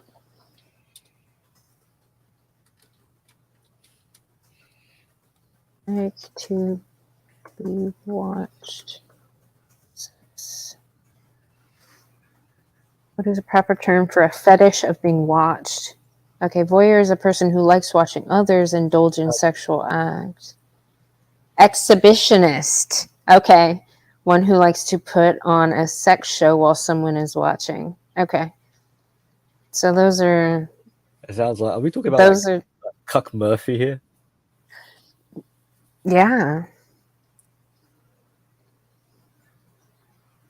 But it's the same fucking thing. It's the same energy. It's the same spirit. Like,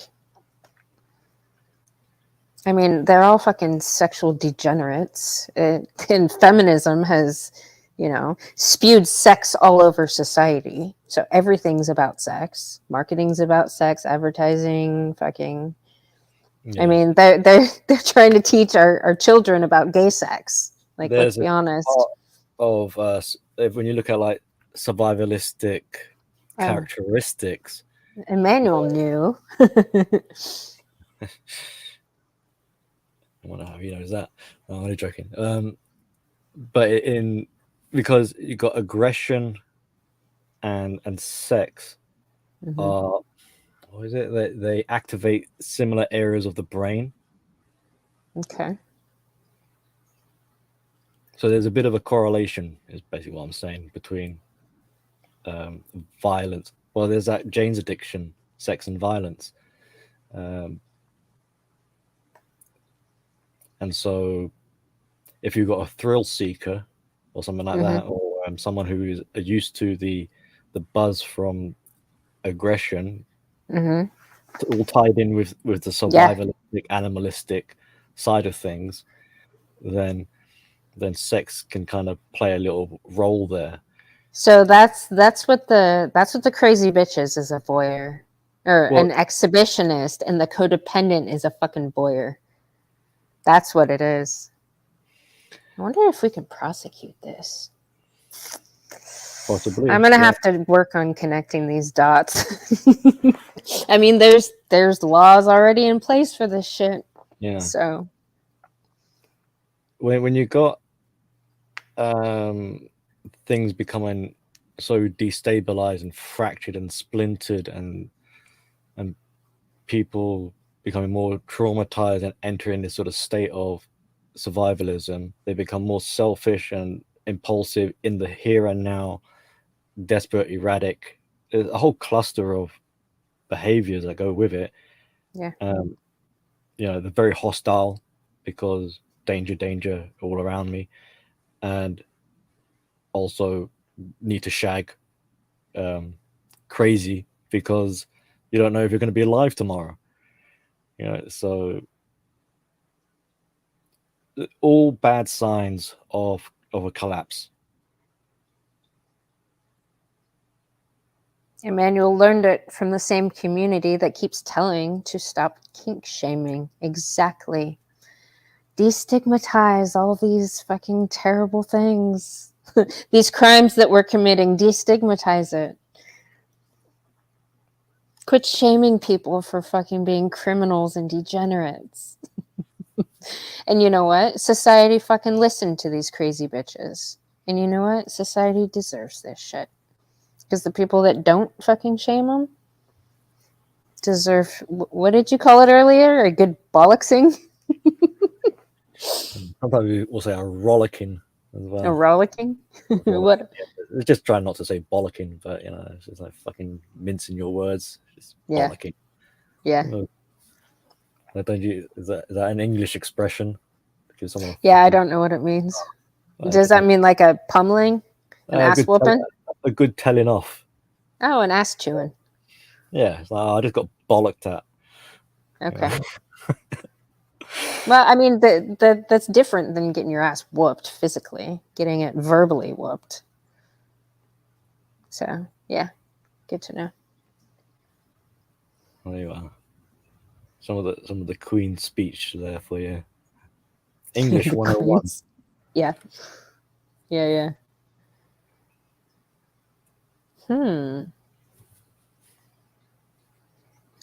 Gave me something to ponder. Yeah, sex is... and I never really understood. I never understood it.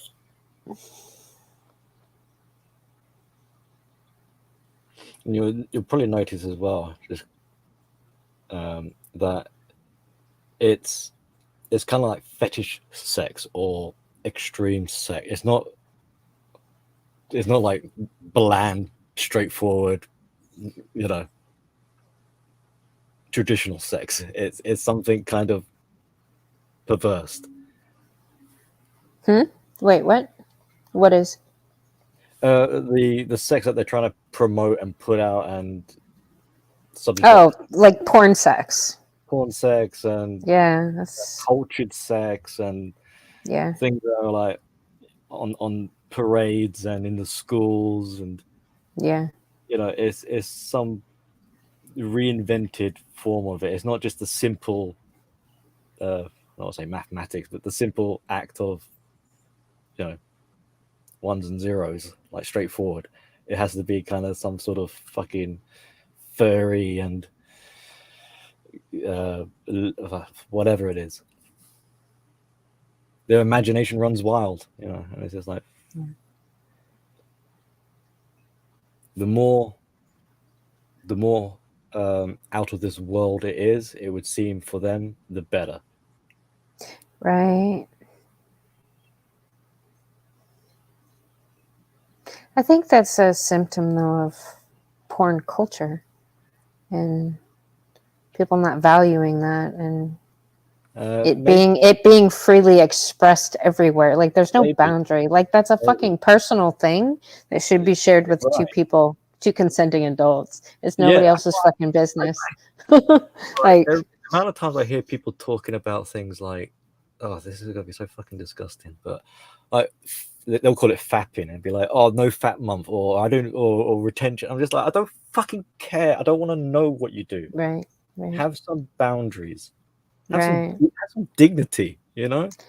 Like, I get it. Like some people might be a bit like, well, I've got nothing to hide and I don't care and I'm not embarrassed and all this sort of stuff. It's like, well, you might not be, but I fucking am. I don't want to hear about what you get up to in your private time. That's you keep that to you keep your nasties to yourself.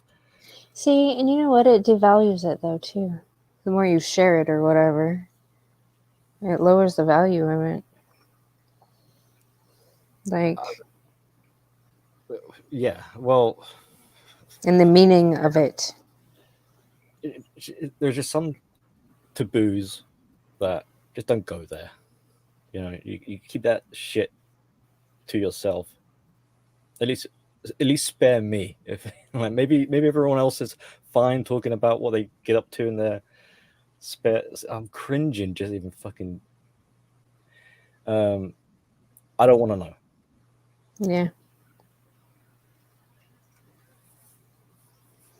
There are people who like to record scantily clad women and share videos online. People make money from this, selling this from TikTok and OnlyFans.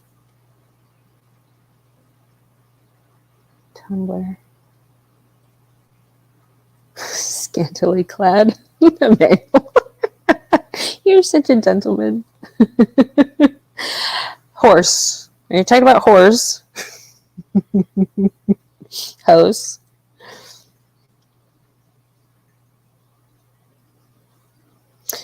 People that have zero fucking self-respect, so they share their body with the world. Yeah. Prostitutes.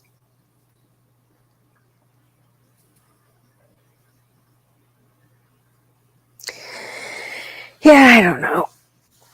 I want to prosecute these fucking crazy bitches and enablers. I want to prosecute the enablers. You know what? Maybe that's where I'll shift my focus on targeting the enablers the most. Because you know what? I ultimately blame them. It's ultimately the enablers' fault for creating.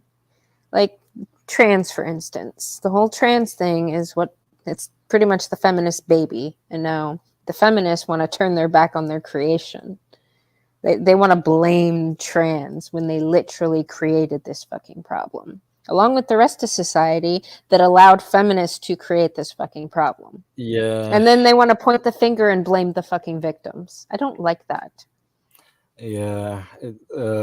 There's a thing about like the narcissistic family produces children or has members in the network, in the structure, so that they have roles to allocate. Like, you know how we talk about sometimes like that they see life as a stage and they're the actor, they need a supporting cast. They're So, exhibitionists. well, yeah. So one of the roles will be the punching bag, you know, the scapegoat or whatever. So Oh, the person that says no. Not necessarily that says no, it's the person who needs to carry all the shame, and whenever accountability comes knocking on the narcissist door or like a feminist door or something like that, then they've got a sacrificial lamb. They can go, no, it's not, you know, go after this lamb instead of me. So they kind of need a human shield of some form. And tying into the conversation earlier with the bad parent, it's like blame the kids for. Hold on. I think that scapegoat takes on that responsibility.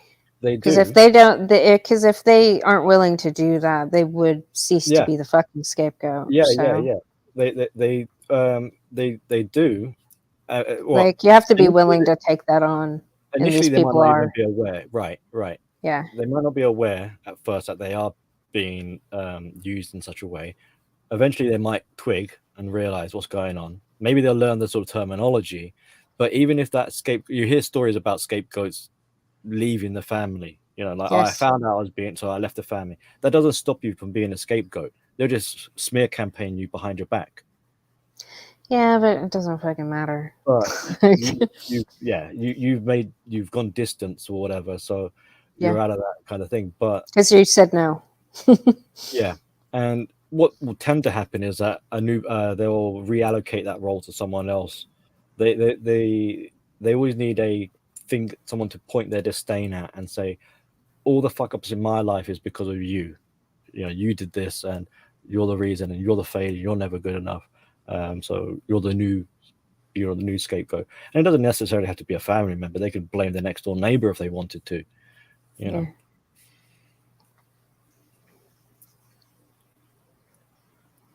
But what you'll notice is that the feminist or the narcissist, they're pure.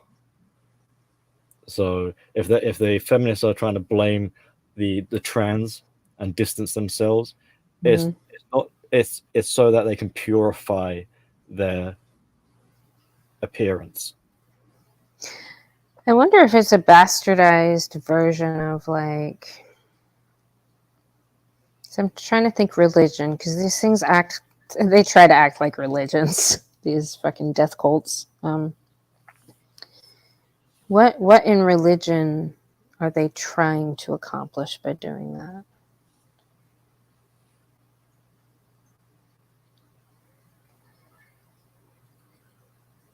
Vicarious redemption. Religion taught them how to do this shit. Yeah, Vicarious Redemption. Yeah. Um, It's like, oh, think- Jesus took on the sins of the world, blah, blah, blah. Like, I think there's a sprinkle of righteous indignation as well. Once they can sort of redeem themselves, then they can kind of prop themselves up into this morally superior position. but it doesn't actually work. That's why they have to keep doing it.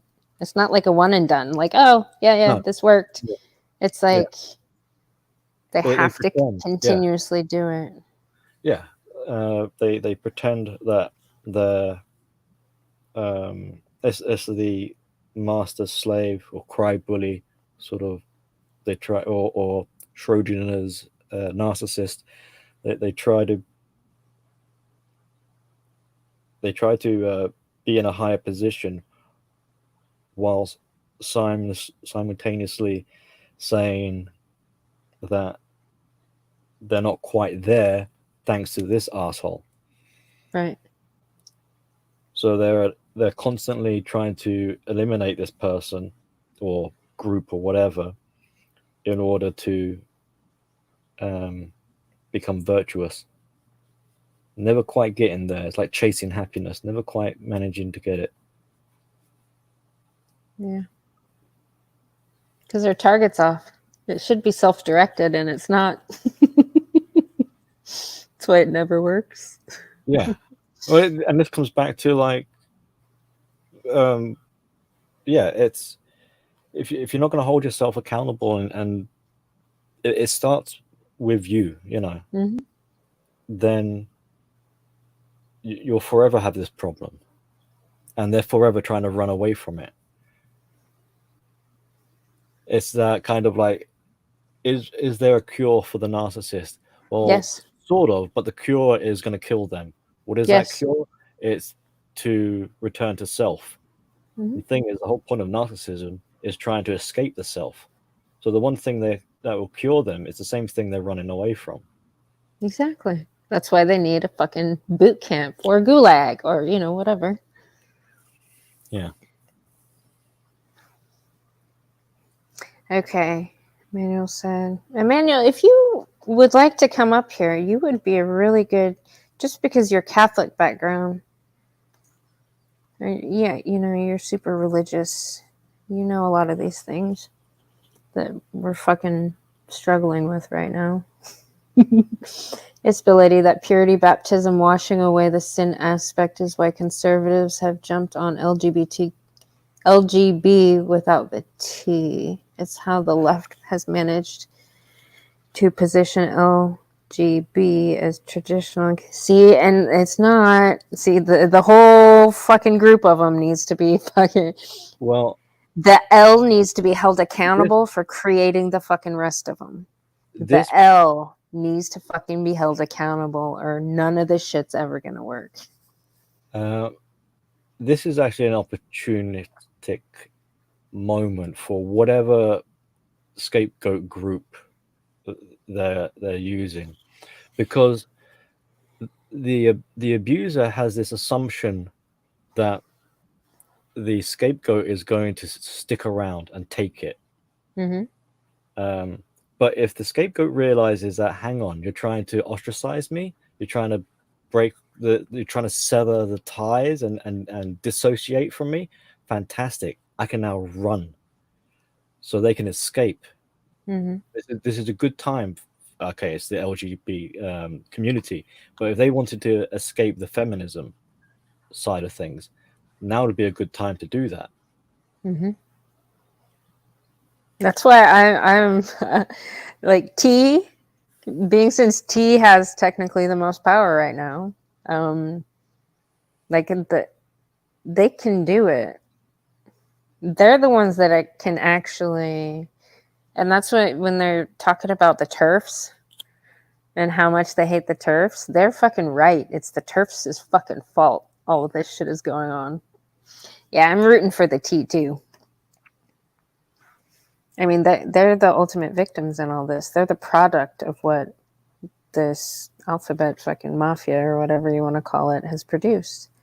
And they have the most fucking power. Like, they can change things in a major way.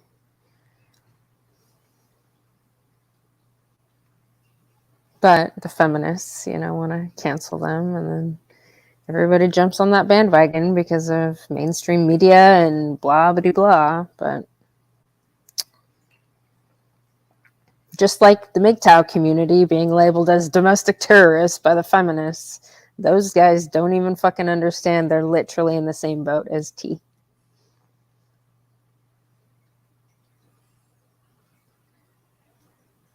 Oh shit, Contriver's here.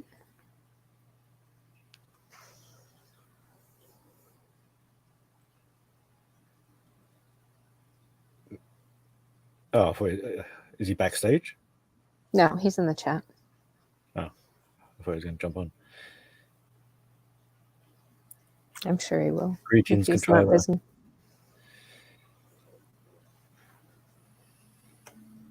Well, do you feel better after getting all that off your chest? What are you going to do about it is my question.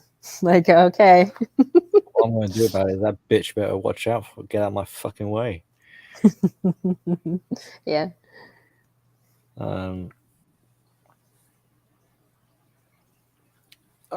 There's not particularly anything I'm going to do about it. I'm not going to back down. If she wants to have a round two, she test her luck with it. But I mean, but what is she doing at the school that's affecting your child? Oh, nothing particularly, I don't think. Yeah.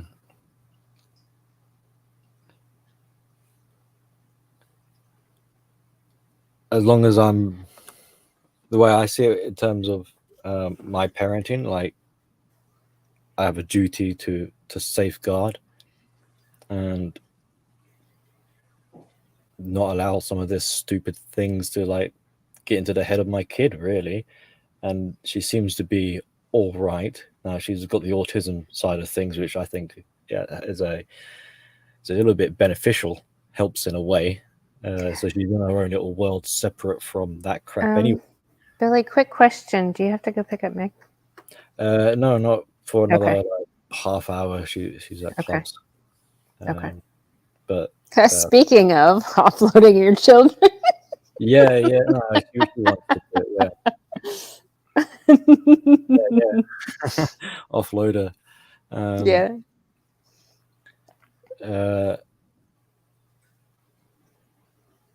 I just noticed the time. I was like, ooh. Yeah. It's cool. If you did, you should have gotten off like 8 minutes ago. Yeah. Or that's 9. I don't know. Not so. I'm not really concerned with this particular parent individual, but in terms of the school, whether one is just a smaller scale of the other, it's the same kind of air quote like philosophy, rhetoric. Yeah. Then that is more concerning in a way. Yeah. Well, like you said in your videos, like the majority. Yeah. Of the area you live in, you should move. Well, yeah. Now I still have this issue of whether or not I want to continue being a governor. And then while we were talking, I actually got a message from one of the governors wanting to contact them back and sharing my viewpoints. We had an inspection from the government's like official body that's supposed to check in on schools. And I wrote in the survey something about, if I can just lay it out as it is, just like, I don't think politics belong in school and blah, blah, blah. Right. So I don't know what kind of reaction that would get. Maybe nothing, but if we don't say anything, then I got no right to bitch and moan about it. Yeah. So what are you going to do? Like what have you accomplished already being the government? Unfortunately, the position I hold in that body is I'm only really allowed to ask questions. Wait. I'm not, What do you mean? What do you mean allowed? well, I'm not allowed to tell the school how to run the school Why? because that's not my position. But if the school says we want to do such and such a thing, I can raise a question and be like, is that well planned? Have you got any contingencies in place? Is it funded? Do you know what you're talking about? So I could just be an irritation to them. They can listen to my concerns and still carry on doing what they want to do and say, yeah, we heard your point. We'll make a note of it. Who Like, said you're not allowed it's to? in the like manifesto or whatever. What? Well, it's not officially a manifesto, but it's in the write up of like your role in the governing as part of the governing board. I wanna look at this role because I maybe don't you misinterpreted. I'm not allowed to tell the principal and the school what they should be doing. I just share. Okay. Are you as a- allowed to ask them why they're not fucking doing their job? yes, I mean, that if you're allowed to that ask questions, that I could ask. So if yeah, I'm just a bit of a smart ass with how I word my questions, then yeah, yes, you could ask that. okay, So if the school says we want to bring in a trans librarian to read stories to the kids, then I could say, are you are guys you, fucking nuts, you perverts? Who in yes, here thinks that's a good idea? Which one of you perverts thinks that's a great idea? basically yes to what you're saying there. Okay, I can't good. say what I can't do is say no, you shouldn't have a trans librarian, and instead you should have a real librarian that is whatever. That's Oh, telling them what to do. Uh, okay, but you can ask which pervert fucking brought forth um, this brilliant yeah, idea. yeah, and I can say like, and how much money is going towards this, Yeah, you know, and how many okay, hours. yeah. Um, Now they can listen to that and And be how like, many perverts do we have in here that support this perverted shit? well, I did at one point say like, how many races do we have here? Because Yeah, they were bringing up this race thing. yeah. But as much as I can ask these questions and try to hold them accountable, they can Mm. still be like, all right, fine, we heard you. We're still going to do it anyway. Oh, and then could you Yeah. blast them on social media for being fucking child abusing perverts? Well, I can make a remark maybe along the lines of like, well, I warned you, you know, Yeah. so you're gonna don't play dumb when shit hits the fan, like no one told you or ask questions or whatever. So that's the extent of my power as a governor, really. And I don't know about other members whether they've got additional powers, but where I stand at the moment is I just have only able to just ask questions. You need to ask better questions. Come on, Billy. Ask better questions. If you're gonna do it right, man. Yeah. Well, questions are pretty like once you ask them, the burden of answering is on them. I know. But it is a little bit frustrating. I appreciate it that, you know, I can't really tell them what to do. If they want to carry on, if they want to run the school into the ground, they're allowed to do it.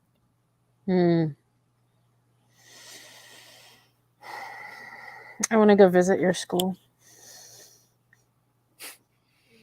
That would be fun.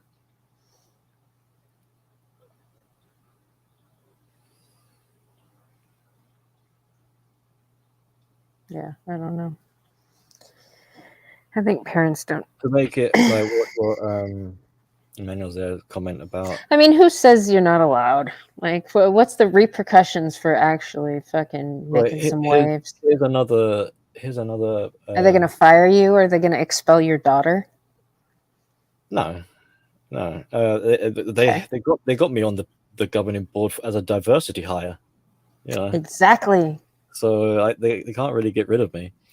Right. But here's another irritation, which is I'm allowed to speak to other parents to get their opinions, and I'm allowed to sort of bring them to the meetings. Mhm. Like I can say to the board, there are parents who are concerned about such and such issues. How is this being addressed? What I'm not allowed to do is say this particular parent has brought up an issue, or even myself, I have a particular issue with whatever. I have to make it more broad and be like, Why? I'm not too sure what the reasoning is why. Maybe it's because it's too isolating or something like that. But I'm allowed to be a voice on behalf of the parents, not really relaying a parent's message as such. So I have to make it basically more of a wider spectrum. Okay. All the parents want to know why you're trying to bring perverts into the school. Yeah. It's just a little bit of word policing kind of thing. It's just, yeah. So I can't just turn around and be like, well, I don't like what I'm hearing here. It's like, well, fuck you, Billy. You know, you're just one. Well, you know? maybe that can be, you can use that to your advantage, because that's what feminists do. I mean, feminists created all these fucking rules anyway. So they're like, oh, I'm offended, so I'm going to be offended for this group of people. Like, I think also there's like a normal sort of channel. Like if a particular parent has got an issue, they're meant to just speak to the principal directly outside of the governing body anyway. But if it's a majority issue, then bring it up to the board. Yeah, especially if it's kind of like relating to the structuring of the school and how the school is being run. So if a kid is getting bullied in class because, I don't know, they wore rainbow socks, that would have no business in the governing body. Really, I can't just turn around and put my hand up and say, "Oh, we've got a student here who's wearing rainbow socks and they're getting picked on." Well, they should. Why would you bring that up? That's what the governing body would turn around and be like, "Why are you telling us this? That's nothing to do with us."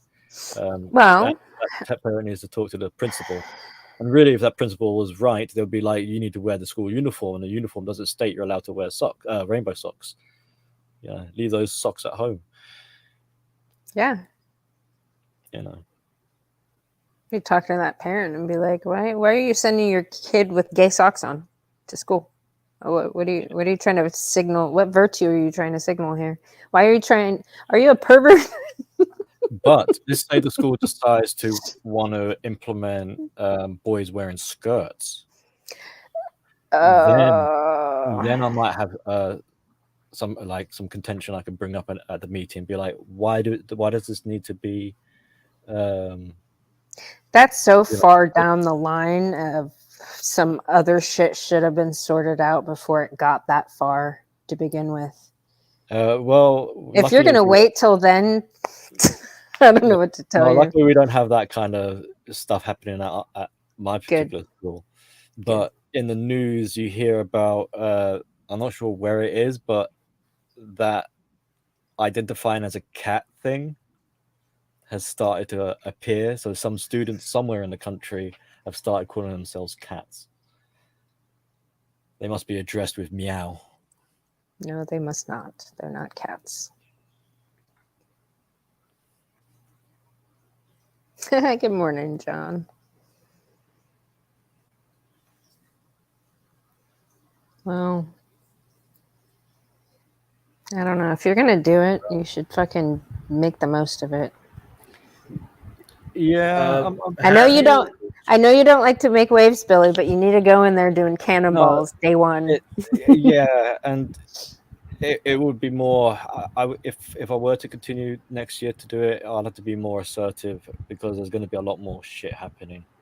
Yeah. So I'll be a pain in the ass for them. Billy. By the way, hello, Contriver. Hey, Good Hey, I'm morning. glad you're here. I'm gonna go potty real quick. I just Okay. didn't want to leave Okay. Billy by himself. Am I You're back. always your potty Right. man? You're my potty relief. Yeah. Okay. Piss So, break. Billy, Yes, have sir. you heard about this story where a mother approached the court because she didn't want her 4-year-old son to attend a gay pride parade as directed by the school, and the court ordered in the favor of the school itself to those Catholic parents, and I'm talking about UK. I'm not Right. talking about Right. Honolulu. No, I haven't And heard that. yeah, yeah, it was covered in Sky News, if I'm not mistaken. So the boy had to attend, did he? The Gay Or Pride Parade, and ah, Sky News Australia covered it. Everybody and their uncles were up in arms. So do things where it suits you, and you know if it is all about our children and everything, then the most beneficial currency for us is our children. uh, yeah. I mean, do what you have to do. look, I leave it to your wisdom.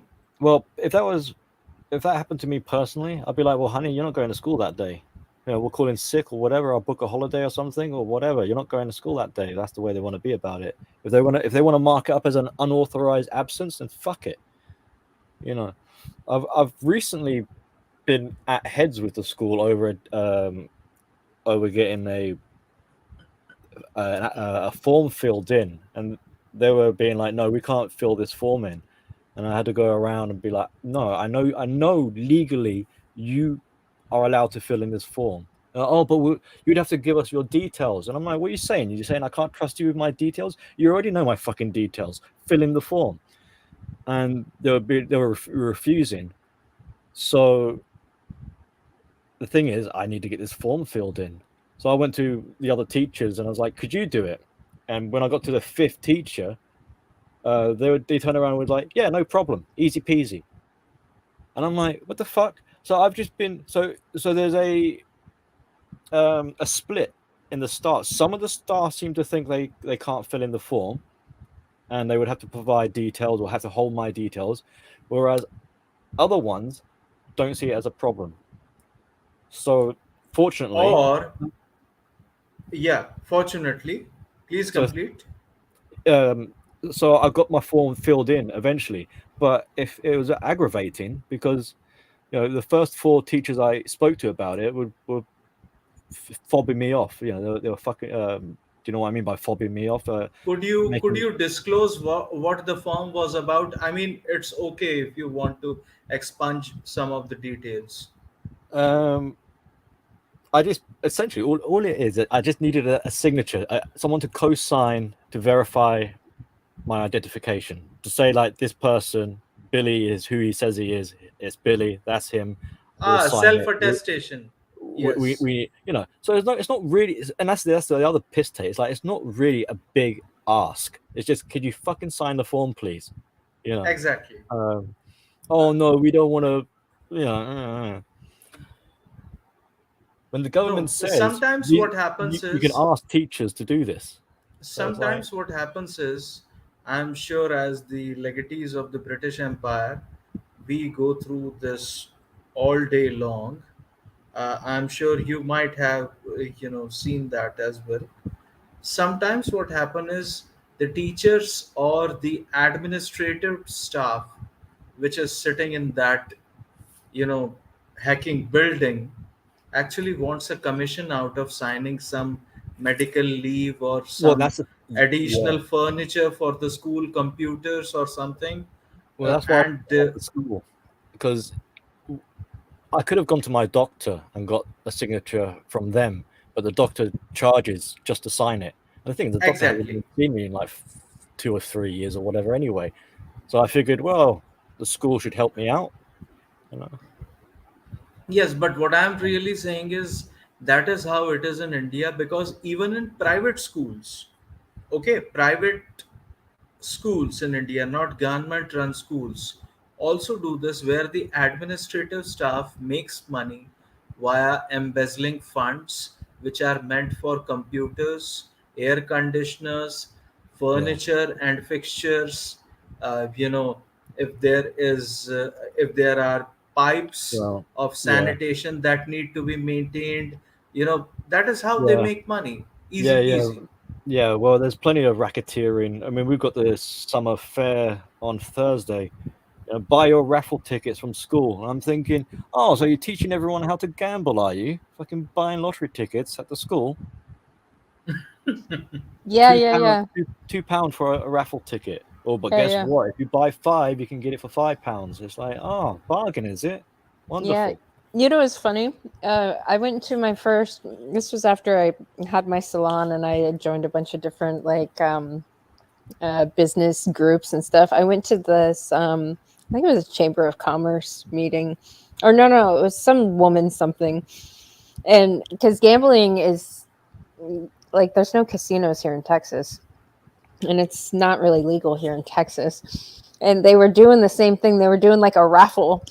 And I was like, all these women were super fucking excited and they were buying all these tickets. I was like, what are you guys doing? They're like, oh, it's a raffle. I was like, oh, you're Ah, gambling. And they're like, well, no, it's a raffle. I'm like, you're fucking gambling. Like, they were super fucking excited to do that shit. Yeah. I would tell you, in Chinese culture, which Mm-hmm. I'm becoming a little bit of a sinophile over here, but in Chinese culture, they have written folklores and poems in the archaic language of China, which Mm-hmm. used to have 12,000 pictograms, the ancient Chinese, contemporary Chinese. And do you know what that is all about? It is about gambling addiction. Mm-hmm. That ones and twos, I sold my house. Threes and fours, I sold my soul. Fives and six, I sold my wife. Sevens and eights, I sold my daughter. Mm-hmm. All in the name of gambling. So, Yeah. I mean, imagine that we might have progressed further in whatever scientific technological advancement which we have made over the years, but human nature still is as such Yeah. Yeah. that in India, gambling is not allowed in most of the states. So what they do is they create a lottery, bingo, or a Yep. chit Yep. fund, in which very poor people like rickshaw pullers and those sort of the lowest common denominator of the society actually participate, who are living in public housing, which is Yep. the equivalent of your section 8 housing or something. Yep. And what they do is they play, and what happens is the chit fund company actually files for bankruptcy, and Yeah. they embezzle a large amount of these poor people's funds, who are Yeah. busy actually drinking and wallowing on the streets every once in a while. And that is why they become bankrupt, because they don't have any incentive to Yeah. save money, Yeah. because Yeah. they are living rent free in a government Right. sanctioned house, and So they have been given. ultimately, it's not the poor people's money. Ultimately, it's taxpayer money that they're gambling with. Oh, surely. It's like here. Money, Yeah. please No, go ahead. finish. No, I was just saying, money is something which people think that grows out of thin air. It is Mm-hmm. nothing of the kind. It is generated because the concept of money, earlier we used to trade in barter system, just like Mr. Anil Murthy also said that communities or tribes didn't pay anything, because they used to trade in goats, and you know sometimes even women were married from one tribe to another to build allies and alignments.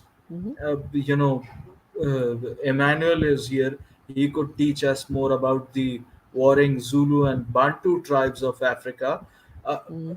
we have always traded, you know, even human beings as Mhm. a system within barter. Because if a king is marrying,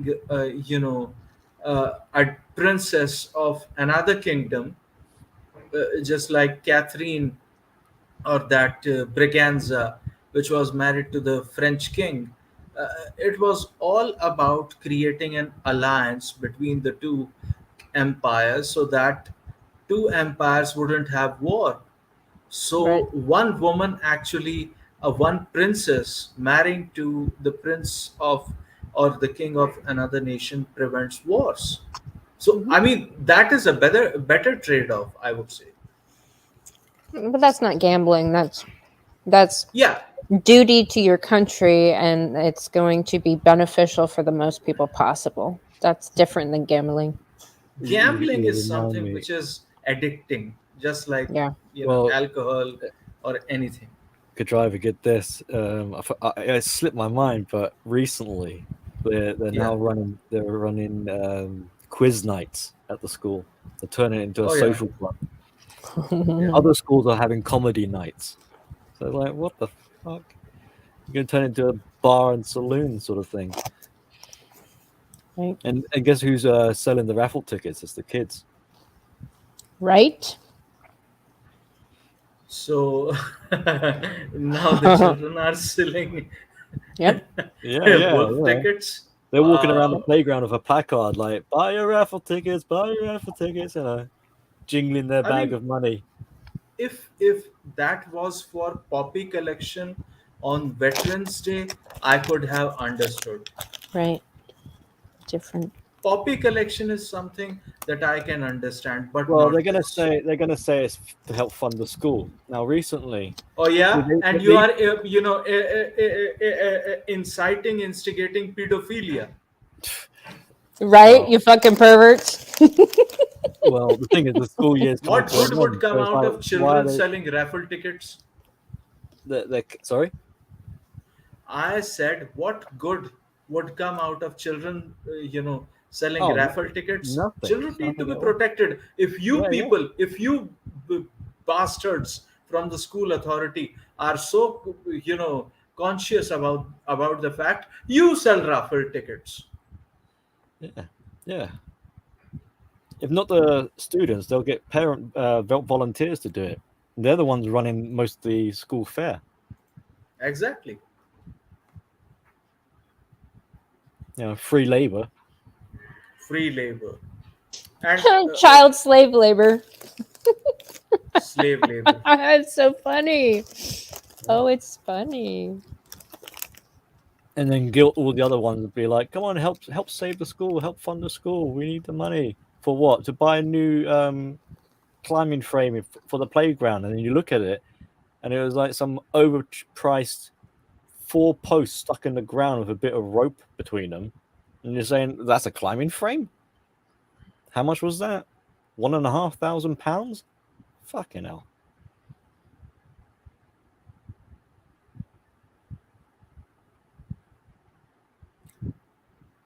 Yeah. By the way, happy 4th of July again.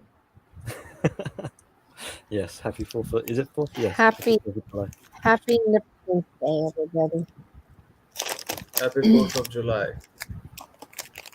Freedom, America, and full auto AK-47 rifles.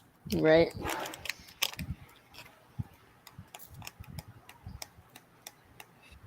I was asked once, like, by one of the sort of officials, like, because I was complaining a bit too much, and they're like, "Oh, are you saying, Billy, you're not happy with the school?"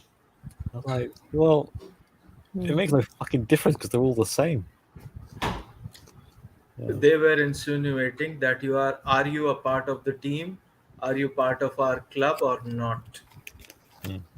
Yeah. Are you going to They, play ball with us?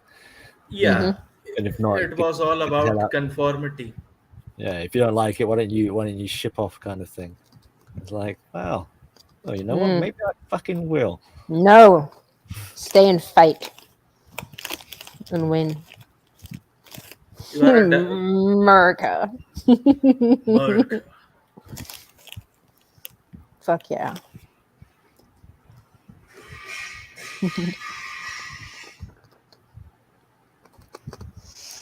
So that's Hey, what I find a bit shocking is that from what I'm gathering, the school my kids is at is the better of the bunch. Well, there's always room for improvement. Well, the quality, the standards is Hmm? dropping.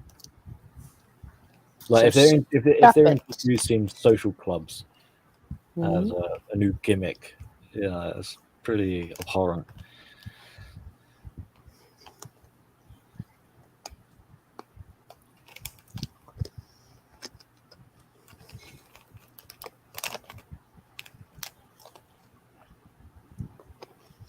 I don't know. Maybe I'm just a naturally fight responder, where others would rather run.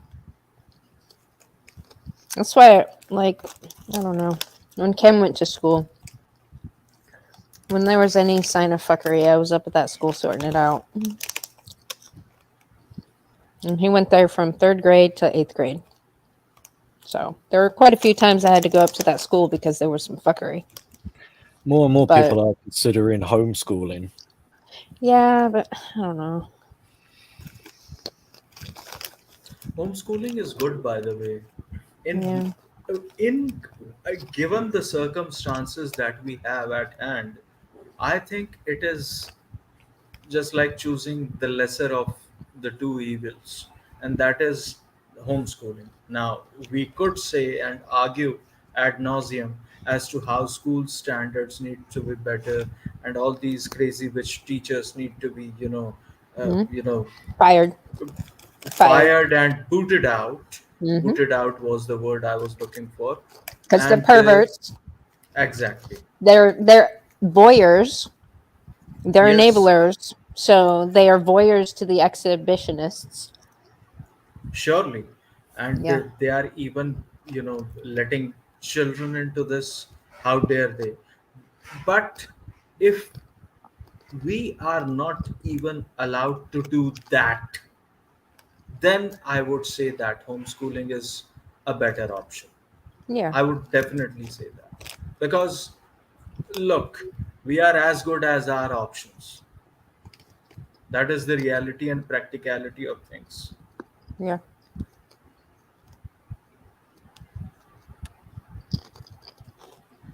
I think that's why Trump pushed school choice so hard. Because he knew what was going on. I mean, he knew what was going on. He even did that executive order before he left to make it no longer a requirement for government officials and employees to have a degree in order to gain employment. But where That was huge that nobody fucking seemed to care about. I was like, that's huge. Like, he's literally saying you no longer have to hire ideologically infected fuckfaces from these woke universities, these feminists. You no longer have to, by law, hire a feminist. Like, hire somebody else with competency and merit. over But I here, think Biden undid it. um, over here, I'm not sure if you guys have something sort of similar going on, but it's not uncommon for families to move home so that they're nearer to the school. Yeah. Sometimes people do the opposite, where once they're registered at the school, they'll actually move to whatever town they want to, but they've got to Yeah. commute. But with how the infrastructure in the UK is going, they're trying to introduce like 15-minute cities and making parking restrictions everywhere. Then before you would choose a school based on its quality, on its prospectus, on things you've heard. But it looks like going forward into the future, people are going to make choices based on just logistics. Just can they even get to the school? Yeah. So Yeah. the options are going to start to, Your and they're country's looking at fucked. closing. Yeah, they're looking at closing. Well, they're looking at mashing schools together. So a school will close, but the students from that school that's closed will have to relocate into a surrounding Mhm. school instead. They have to go somewhere. Yeah, exactly. Yeah. Oh shit, Mr. Happy Working 4th of Man. July. It's Happy the working 4th. man. I know. Might be a good time for me to jump out because it's All getting right. close to that time. All right. So Thanks a lot, Billy. You are yeah, literally the goat. a bit of Keep a. up the good fight. If you Thank you. wouldn't, who would? I think Right? we all team. It's a team effort. I think we all contribute in our own ways, in our own neck of the woods as well. Yeah. Yes, So yes. I'll thank you GM and thank you Contriver and everyone in the chat, and I'll talk again soon. All right. Later, Billy. What Hey, Emmanuel's? Yeah. I was gonna say, Mr.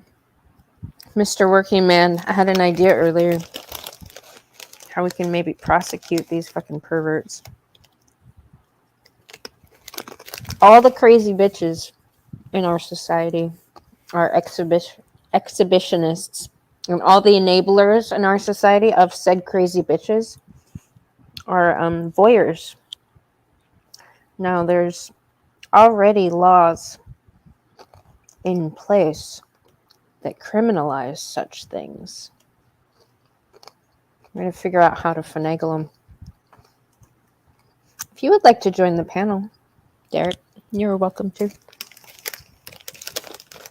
It's just kind of an idea I thought about talking to Billy.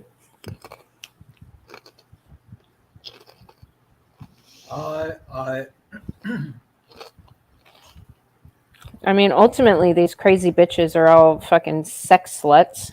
And feminism has brought sex so much into the public that there's no boundaries between anything anymore. That's why all have these... you What? have you seen the video that I sent you Which one? yesterday, last night? Uh, okay, so search for Vivek Ramaswamy on the Breakfast Club. Okay, Uh, yeah. and I did tell you we would do that today. yeah, Might as well. You're totally changing the subject, Contriver. okay.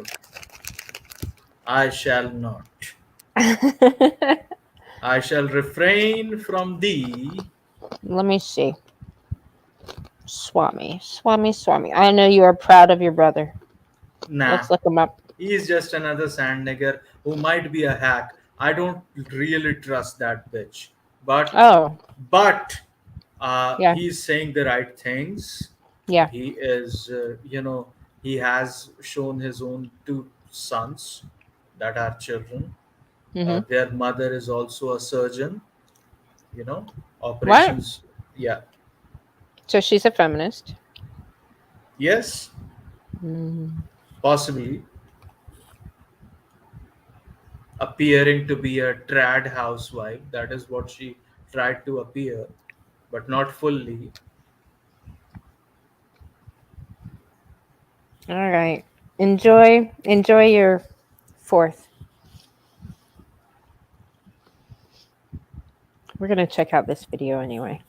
I'll Just pick somebody else's brain about my idea later. Oh, by the way, Mr. Working Man, I think Thursday, me and Woody are gonna have a conversation about the Sharia law. So he did mention, possibly wanting somebody else up on the panel when we do this, because we're gonna dissect the Sharia law. Because I want to figure out, exactly what it is, what the Quran says, because I think there's some useful information there to create some kind of secular version of such things. Because if laws created because of moral things and blah, blah, blah, blah, blah, we should be able to sort out some kind of secular version of Sharia law here. So, Thursday, I'm free after 2:30 up until 6 p.m. So I haven't received word back from Woody yet, but I asked him about 2:30. So it would be fun. I thought you might like to get in on this. I would tomorrow, if someone asks me today, I would say tomorrow I would implement Sharia law, and every feminist in the entire world would start clutching her pearls.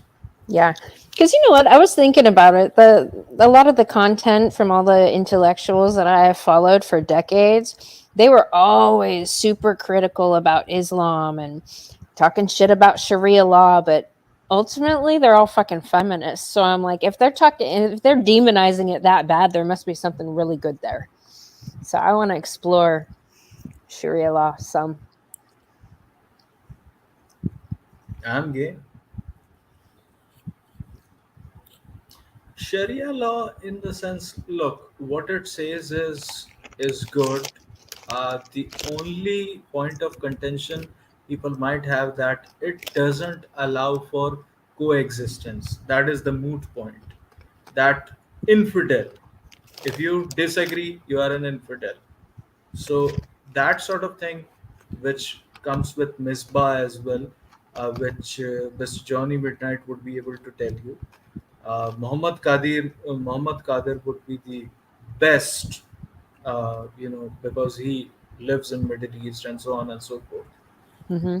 He would be the best person to talk to about this. Not in this way. I mean, Woody is also Arab, living in United States, so Yeah. it, but he's also Arab. So what I'm trying to say is the concept of contempt towards, just like in Christianity, there is a concept of heathens. Right. Uh, in Judaism, there is a concept of Gentiles or Goyim, and in Islam, it is a concept of infidels Right. or disbelievers.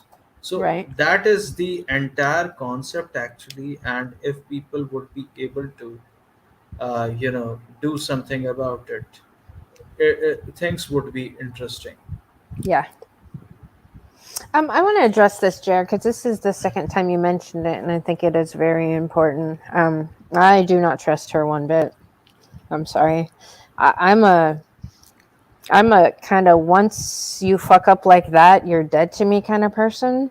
But at the same time, I think society needs an example of somebody who fucking publicly admits they're wrong for what they did like that. I mean, she has a lot of atoning to do, and she is not coming into my fold for sure. But I'm just saying, um, if she's really fucking sorry, she needs to fucking prove it. And that doesn't mean that I'm going to fucking forgive what she did, because what she did is exactly what many, many women do in our society and get away with all the time. So What? Who did what? I'm talking about Beth. Oh, Yeah. what? The way I got angry and emotional, which Yeah. I never get, is because that was the same choice of words which someone had for me many, many years ago. Right.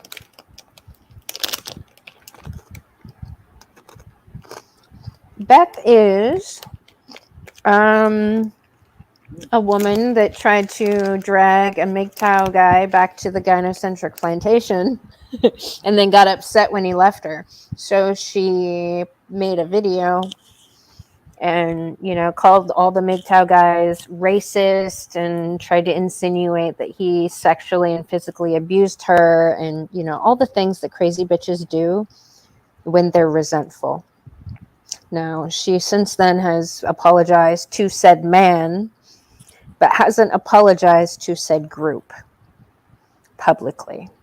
So I she would apologized to the man privately and said she was sorry, that it was just because of her broken heart or whatever. But what she did is unforgivable in my eyes. Like, I won't forgive her, but other people would.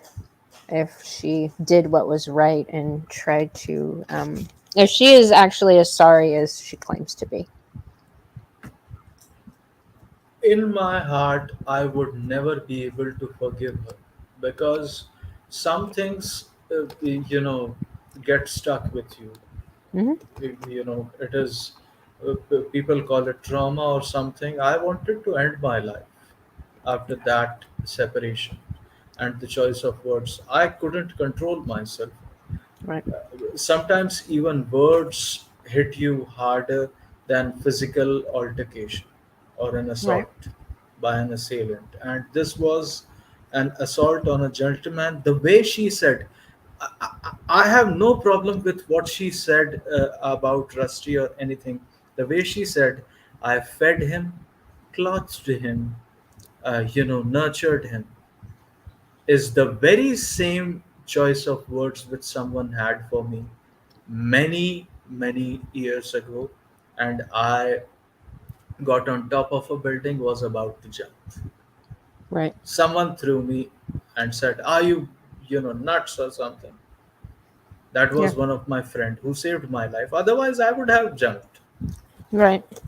So it is not as easy as saying sorry because it would go a longer way than her claims that she made as to what Rusty made her do in the bedroom, choking you, this, that, and the other. You are bringing in your crepe bandage She as has if he daddy. beat. She has daddy issues.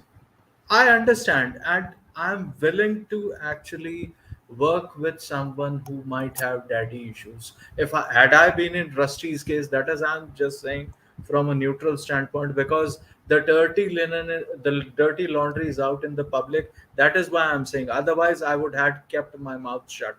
I don't Yeah. try to sully my friend's name in that regard. And Right. this man is still hurting. He's going through chemotherapy and radiation therapy, I and know. someone, you know, th- there is no humanity. Women are totally heartless when it Mhm. comes to attacking a man who is actually battling for his life. Oh yeah. Oh yeah. And she knew damn well how sick that man is. That's why that makes it extra egregious. Like, yeah. So Because I still want a public apology. And if I the believe it, I will take her off of my crazy bitch list, and she will be the first one that comes off that fucking list. So I think it's an important thing to happen, but it's only going to happen if I actually believe her that she's sorry. So all these things, people say in public, do they actually, just like Alice calling me a pedophile many year, right. 1 year ago or something, Yeah. you know do they actually mean all these big words that they use No, these they're days? projecting. She's a pedophile, actually. Plot twist. I you know you will I just don't want to delve deeper into it. I'm just saying that I hope Rusty Rusty could, feel sorry for someone and could excuse someone. I wouldn't, Yeah. because those choice of words for my friend who is battling for his life, I Yeah. I'm not that heartless to actually forgive someone, and I can't overlook the fact my conscience wouldn't allow it. Just Right. like I talked to Mr. Anil Murthy in private, as I told you. Yeah. I He also did some counseling for me, and he Hmm. said, "What do you want in life?" I said, "Minuscule amount of money which I am making, a minimalist lifestyle, and I want to work for men." He laughed and said, "You think working for men is easy? We are Yeah. castigated and thrown under the bus by our own gender, day in and day out." Yeah. I have That's been called every name in the book, right. motherfucker, and this, that, and the other, for Yeah. helping men who are being victimized by their wives, by their friends, by their family. Do you think it is that easy? You might Yeah. give up, but Yeah. I but he has had so much. He have had so much experience in that regard, just like meeting a sage. And when he told me that you have to make up your mind, uh, contriver, and I was about to say my real name. Yeah. Oh, no, no, no, no, no. So that was a Reel fraud. it So back a little any bit. Reel it back yes, a little bit. yeah. It was at the right time. Yeah. So And it's JR, fine. It's fine. I absolutely agree. You want to call it excommunication, banishment, whatever. She's no, Deconsecrated. she's never allowed in this realm, but she can do what's right in that situation. And if she was any kind of fucking human or a woman that actually gives a shit about people as she claims, she would fucking do it. So, My friend who actually saved my life is no more in this world. I just hope that uh, Mr. Rusty finds his inner peace and survives through this triage that is happening, the survival for life itself. I wish him the best of health, and I hope and believe that I would never talk to Beth ever again. For yeah. my personal view, I'm not talking to other people now. Please don't make up your own mind just because I'm doing that and taking up the mantle. It is for a different reason which I'm doing, which is for my own traumatic experience which I had with someone. Yeah. So unless and until you people might not correlate to that, please don't do that and isolate her. But uh, eventually, whatever you want to do, you can. It's on you. I would not try to, you know suggest something to anybody. That's it.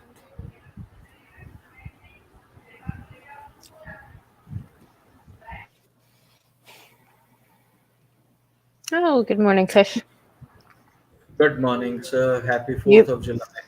you missed the verbal tongue lashing that Billy was giving society earlier.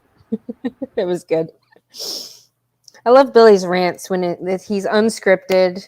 He's like, I mean, even what's so funny is same with Kush, man. When Kush goes on a rant, I mean, if people want to call it emotional or whatever, like I don't even care. It's like a passionate, controlled fucking, okay, I've had enough of this shit and you're gonna hear what I have to say. And there is emotion to that. But it's not crazy bitchery. It's it's I don't know. It would be considered what masculine emotions, conveying of feelings, thoughts, perspective. I don't know. I like the unscripted stuff. Anyways, shall we, steer off into some, veer off into some other direction? I'm already 3 hours. Ugh. I have a stream later, contriver. Can we do this Yeah. later? Okay. I got some stuff to do. It's like 10.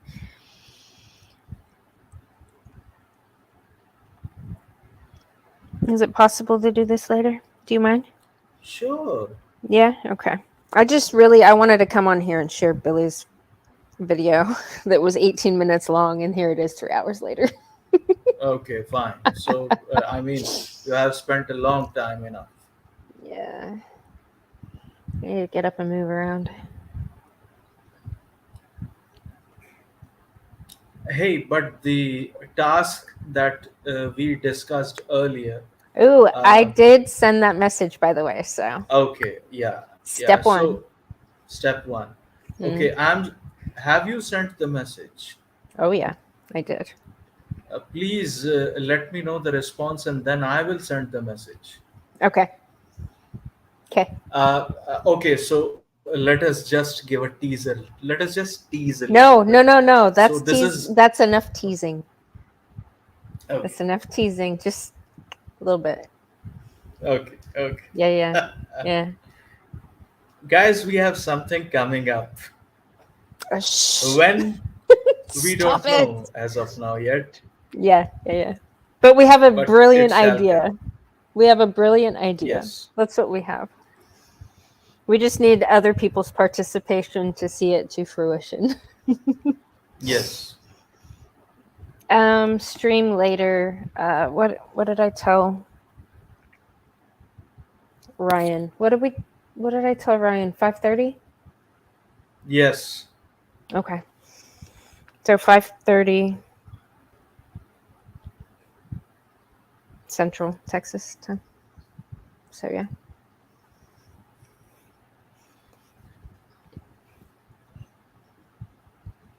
So. Oh, are you streaming?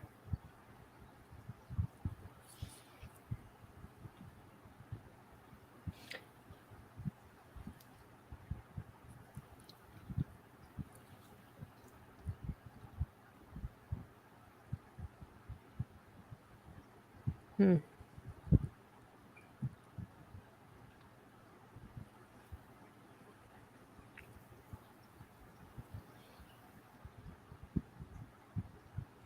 Anyway, let's end this, shall we? We shall. Thank you, everybody, for joining. Happy 4th of July. Happy Kush, 4th of JR, July. Derek, Emmanuel. Who else is here? JR. Mexican Muscle. Who else was here earlier? Gone with John's here. Billy. Billy. CJ. Coley. I know Coley was here. I hadn't seen Coley in a while. I'm trying to remember where Coley came from. I'm thinking. That Was it the. Spanish immigrant. That No, Spanish no. immigrant. No. Coley's from the Australia. I'm thinking the fish keeping community that I came from, that I'm a part of. I think. Possibly not, though. So many people to keep track of where they came from. Okay, you're going to stream before that. All right, sweet. Happy 4th, everybody. I'm going to end this right now. Okay.